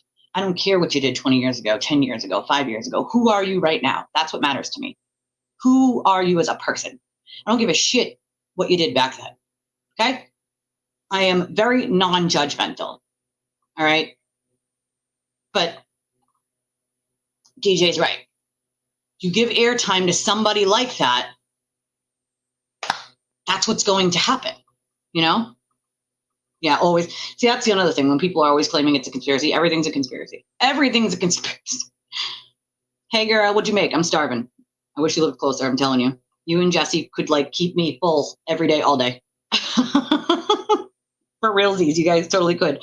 While you weren't here, I saw your $10 donation. So now that you're here, I say thank you again. But you shouldn't, okay, you should want to be you. Be like you. Have your own flair. Have your own education or knowledge or intelligence on a subject. Have your own thing. Don't want to be like him. Don't want to be like Lawyer You Know or Claire or Nan or any of those people. Be you. Be you. Be uniquely you. If you're a beautiful disaster, be your beautiful disaster self, okay? Be your beautiful disaster self. Be you. Don't try to hang out with people that suck just because they might bring you in viewers. Don't do it. Just don't do it. Don't do it. You'll regret it later on when those shitty ass people treat you the way they treated Esty or any one of the other people, Jen O'Donnell. I mean, they pushed her to almost suicide, and I take that very seriously. You know, my stepdad who adopted me when I was a kid, I was only 4 or 5. You know, that was my dad my entire life. I have a biological dad. He is very sick. I don't know how much longer he has, but I didn't meet him until I was an adult. My entire life, this man, where this memorial tattoo is from, was daddy to me, okay, till the day he died. And he committed suicide. And I take suicide very seriously. To bully somebody to the point where they feel like they need to take their own life for it to stop is deplorable and disgusting. And she is not the first and will not be the last person they do it to. Let's make something clear. I have had to pull at least 5 people off that ledge. At least 5. If not more. From that kind of online bullying and harassment. That is disgusting. It's deplorable. And what they say the most is, it's not because, it's because I want it to stop. Has nothing to do with the rumor or lie that's being told about them being true or not being true. It's because these people relentlessly go after your home, your children, your job, they send you messages, emails, texts. It goes on and on and on and on and on and on. And they're just done. They're just done at that point. Humans are not made to have to deal with things like that, right? You're human. You're not meant to deal with things like that over and over and over. But for a group of people to push that many people to that ledge, can't imagine you'd feel real good about yourself. But for some reason they do. They take it as like a badge of honor. Yay, we bullied somebody into wanting to end their life so they would stop being bullied. That's disgusting. That is deplorable. And you're a shitty person if you think that that's okay and you think it's okay to do that shit. Each one of those people that I pulled from that ledge are good people. Okay? Each one of those people did not deserve what happened to them. They didn't do anything wrong. Literally. It is not okay. It'll never be okay. And I can only imagine how many people out there that don't come to me, but go to someone else experiencing the same type of thing with the bullying and harassment that they get from these people for simply not agreeing, for simply just being themselves, and someone on that side being jealous or upset. It's not okay. Oh my God, that's terrible. We did warn people. We absolutely did. They don't listen. Sad. That's very sad, Jesse. I'm sad to hear that. That's terrible. Oh, she must be a mess. See, that's what I mean. You never know. You know, you never know. Well, you can be contributing to somebody who's already in a lot of pain or dealing with a lot already, and they just don't seem to care. I take it as like, ha ha, funny, badge of honor. You know?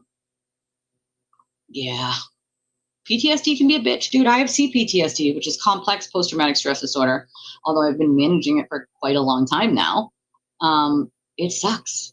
it sucks to have it. It's not something that just goes away. It doesn't go away. It's with you all the time, 24/7. I'm hyper aware of my surroundings. I want my back towards a wall. I don't want people walking behind me. It makes me uncomfortable. I need to know where all the exits are when I enter a building. I look for the exits, like where the hell are the escape routes from this place in case something like a fire or like I'm looking, like that's hyper awareness. I am hyper aware like that because of the CPTSD, you know? That's just awful. 2 little kids too. But this is the thing. Most of the people who are bullied online like that have children, they have families, whether they're single parents, mostly women, by the way, of course. Yeah, it is. It is, right? You are 100% right, Anna. And it doesn't stop. There's no treatment that cures it, right? Hundreds of victims, hundreds. Imagine the amount of people that go to someone else, right? That deal with this and feel like that and go to someone else simply for being bullied for something, for not lying, for not following, you know, the orders of the cult, by changing their opinion, not for really doing anything wrong as a human, or something they did 20 years ago. So you said something they didn't like, so they dug up that thing you did 20 years ago and they want to try to shame you on the thing you did 20 years ago because they didn't like your opinion on something, or they got jealous of you, or whatever the case may be. You didn't lie for them and they got caught. That's disgusting. It's utterly disgusting.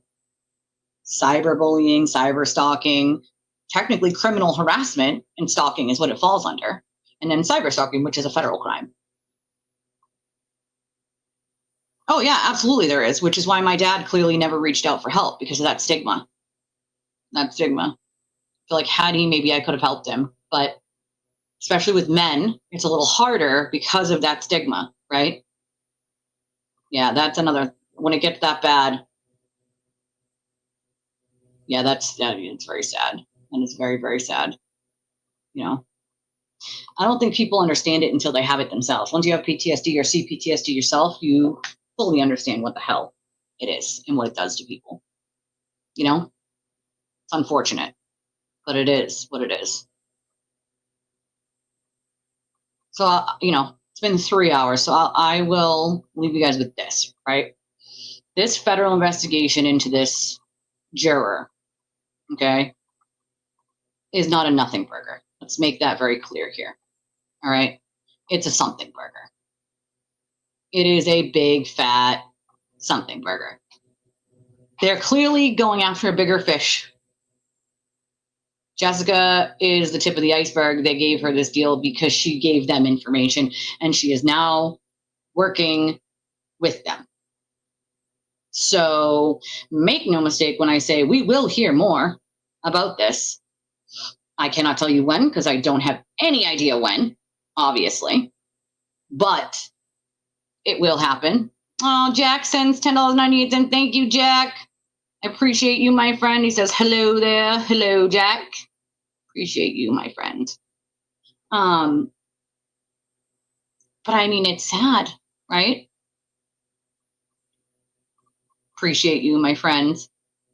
No, I'm sure it didn't. And that, you know, that unfortunately, sometimes in the beginning stages of that PTSD, when you don't acknowledge that it's like happening and you're just living with that kind of pain, sometimes that's where people go to kill the pain. And it's unfortunate, but if, you know, they got to get the help, you know, which is why anybody, whether it's domestic violence, addiction, whatever, I will never say no to helping someone ever, you know, always get them the help that they need. However, we have to do it, because no one suffers alone. No one should suffer alone. Nobody should walk alone. Somebody should always have support. You know, not everyone has a live family. I don't have much a live family. So, you know, there are many people who absolutely could benefit from having people in their corner to make sure that they're okay, and that if they need support, they can reach out. So this is why I say, like, I don't care who you are, you can reach out, email, DM, whatever. Don't suffer in silence. Don't walk alone. You know, I sure do. Yeah, a lot of people do, you know, to numb it. It's to numb. I did. I think you were gone when I thanked you. I think you stepped away. because I didn't see it until after you left, obviously, but I did. I said, thank you to the House of Beaver for her $10 donation. I appreciate you. Thank you, Jack. But I think I leave you with this for today, at least. This federal investigation of the Karen Reed case of how John died has been long over, right? But this new investigation into this grand juror who decided that she was going to leak this information is far from over. They did not give her this sweetheart deal for no reason. Okay? For no reason. I'm actually not sure which one. I had some people sent me clips, so, and then I saw the apology one, which was like a 5-minute, it's not even, it's like audio, not, but somebody has to know the name of that lady's channel that you can watch it on. One of them was deleted from one lady, and the other one I think still remains. But I get sent clips like via email or DM, and that's what I got was clips. But yeah, maybe that's it. I think Jesse's right. Yeah, I think she's right. You have to look there. But yeah, like I said, I'll leave you with this. It definitely is not a nothing burger. They would not have given Jessica Leslie this very nice deal, knowing that she shared information with a multitude of people, because it wasn't just one person. She shared it with multiple people, unless they were going for a bigger fish. So let's make that clear. Otherwise, they would have made an example out of her. If it was just her and only her, they would have made a public example out of her, showing the public that if you do this, this is going to be the result. They didn't, which tells me there's someone else that they're going to make that example out of, right? Because they do want to make a point that if you do these things, this is what will happen to you, to deter other people from doing it. So if they're not doing that here with Jessica Leslie, that means there's another person that they are going to make that example of. So I would say keep an eye on that space and watch what's going on there, because something, and I mean something, has got to give. So tomorrow we actually have a couple things going on. Stearns, Kohlberger. So we'll be here early, 8:30, because we have other stuff to go over. So we will start 8:30 because, you know, court on the East Coast here starts at 9 and we have the Stearns thing. So, but that's not happening until 1 anyway. But there's other stuff we got to go over. And then we have the Kohlberger thing, which is, again, different time zone, but still impact statements, right? And then Stearns has a hearing to plead guilty, I believe. And then there's one other thing that I have on my list to cover tomorrow. So actually, you know what? Hold on, let me look at something real quick.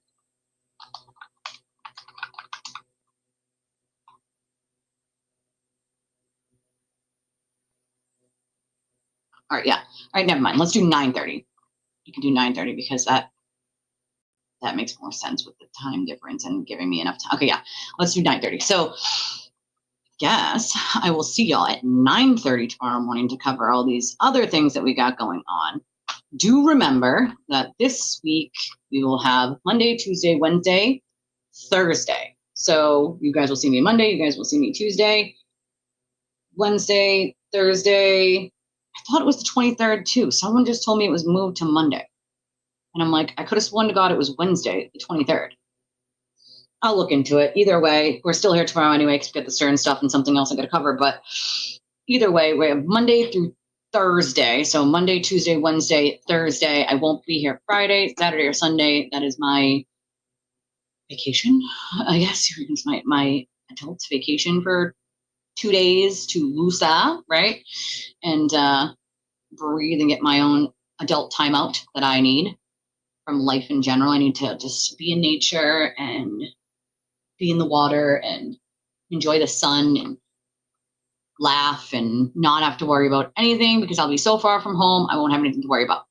So, but I will give you guys some sort of like impromptu, whether it's Saturday or Sunday, I don't know yet. But I do want to show you guys the river, like when I'm on it, because I want to show you how beautiful it is. So I will give sort of an impromptu while I'm on the river at some point. So, all right. I love your stinking faces.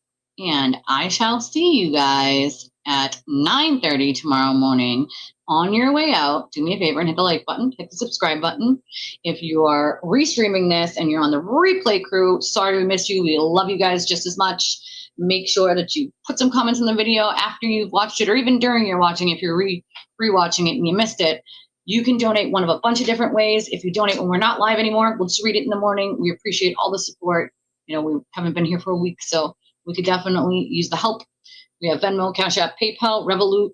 It's all on the screen here. It's in the description of the videos. We also have the 2 wish lists. Those are in the description of the videos as well, and on the front page of our YouTube. And then we have the donation link, which you can use credit or debit for. That's also in the description of the video and on the front page of the of my YouTube channel. Ooh, I'll have to put that. If you want to, can you? Do you have me on X Hardstar or Facebook? If you have me on either, if you send me a message, I will get you the new one, because they like after like so many days they don't work anymore. So I actually have to make a new one. I am too. I am very glad that we have this chat. I missed you guys. I missed you guys a lot. You guys always make me laugh, make me smile. You make my day, and I missed you guys. But if you can send me a message or even an email, I will make a new one and just send it over to you. All right. I love your stinking faces, and I will see you guys at 9:30 in the morning tomorrow morning. Everybody have an amazing day and relax, because it's Sunday.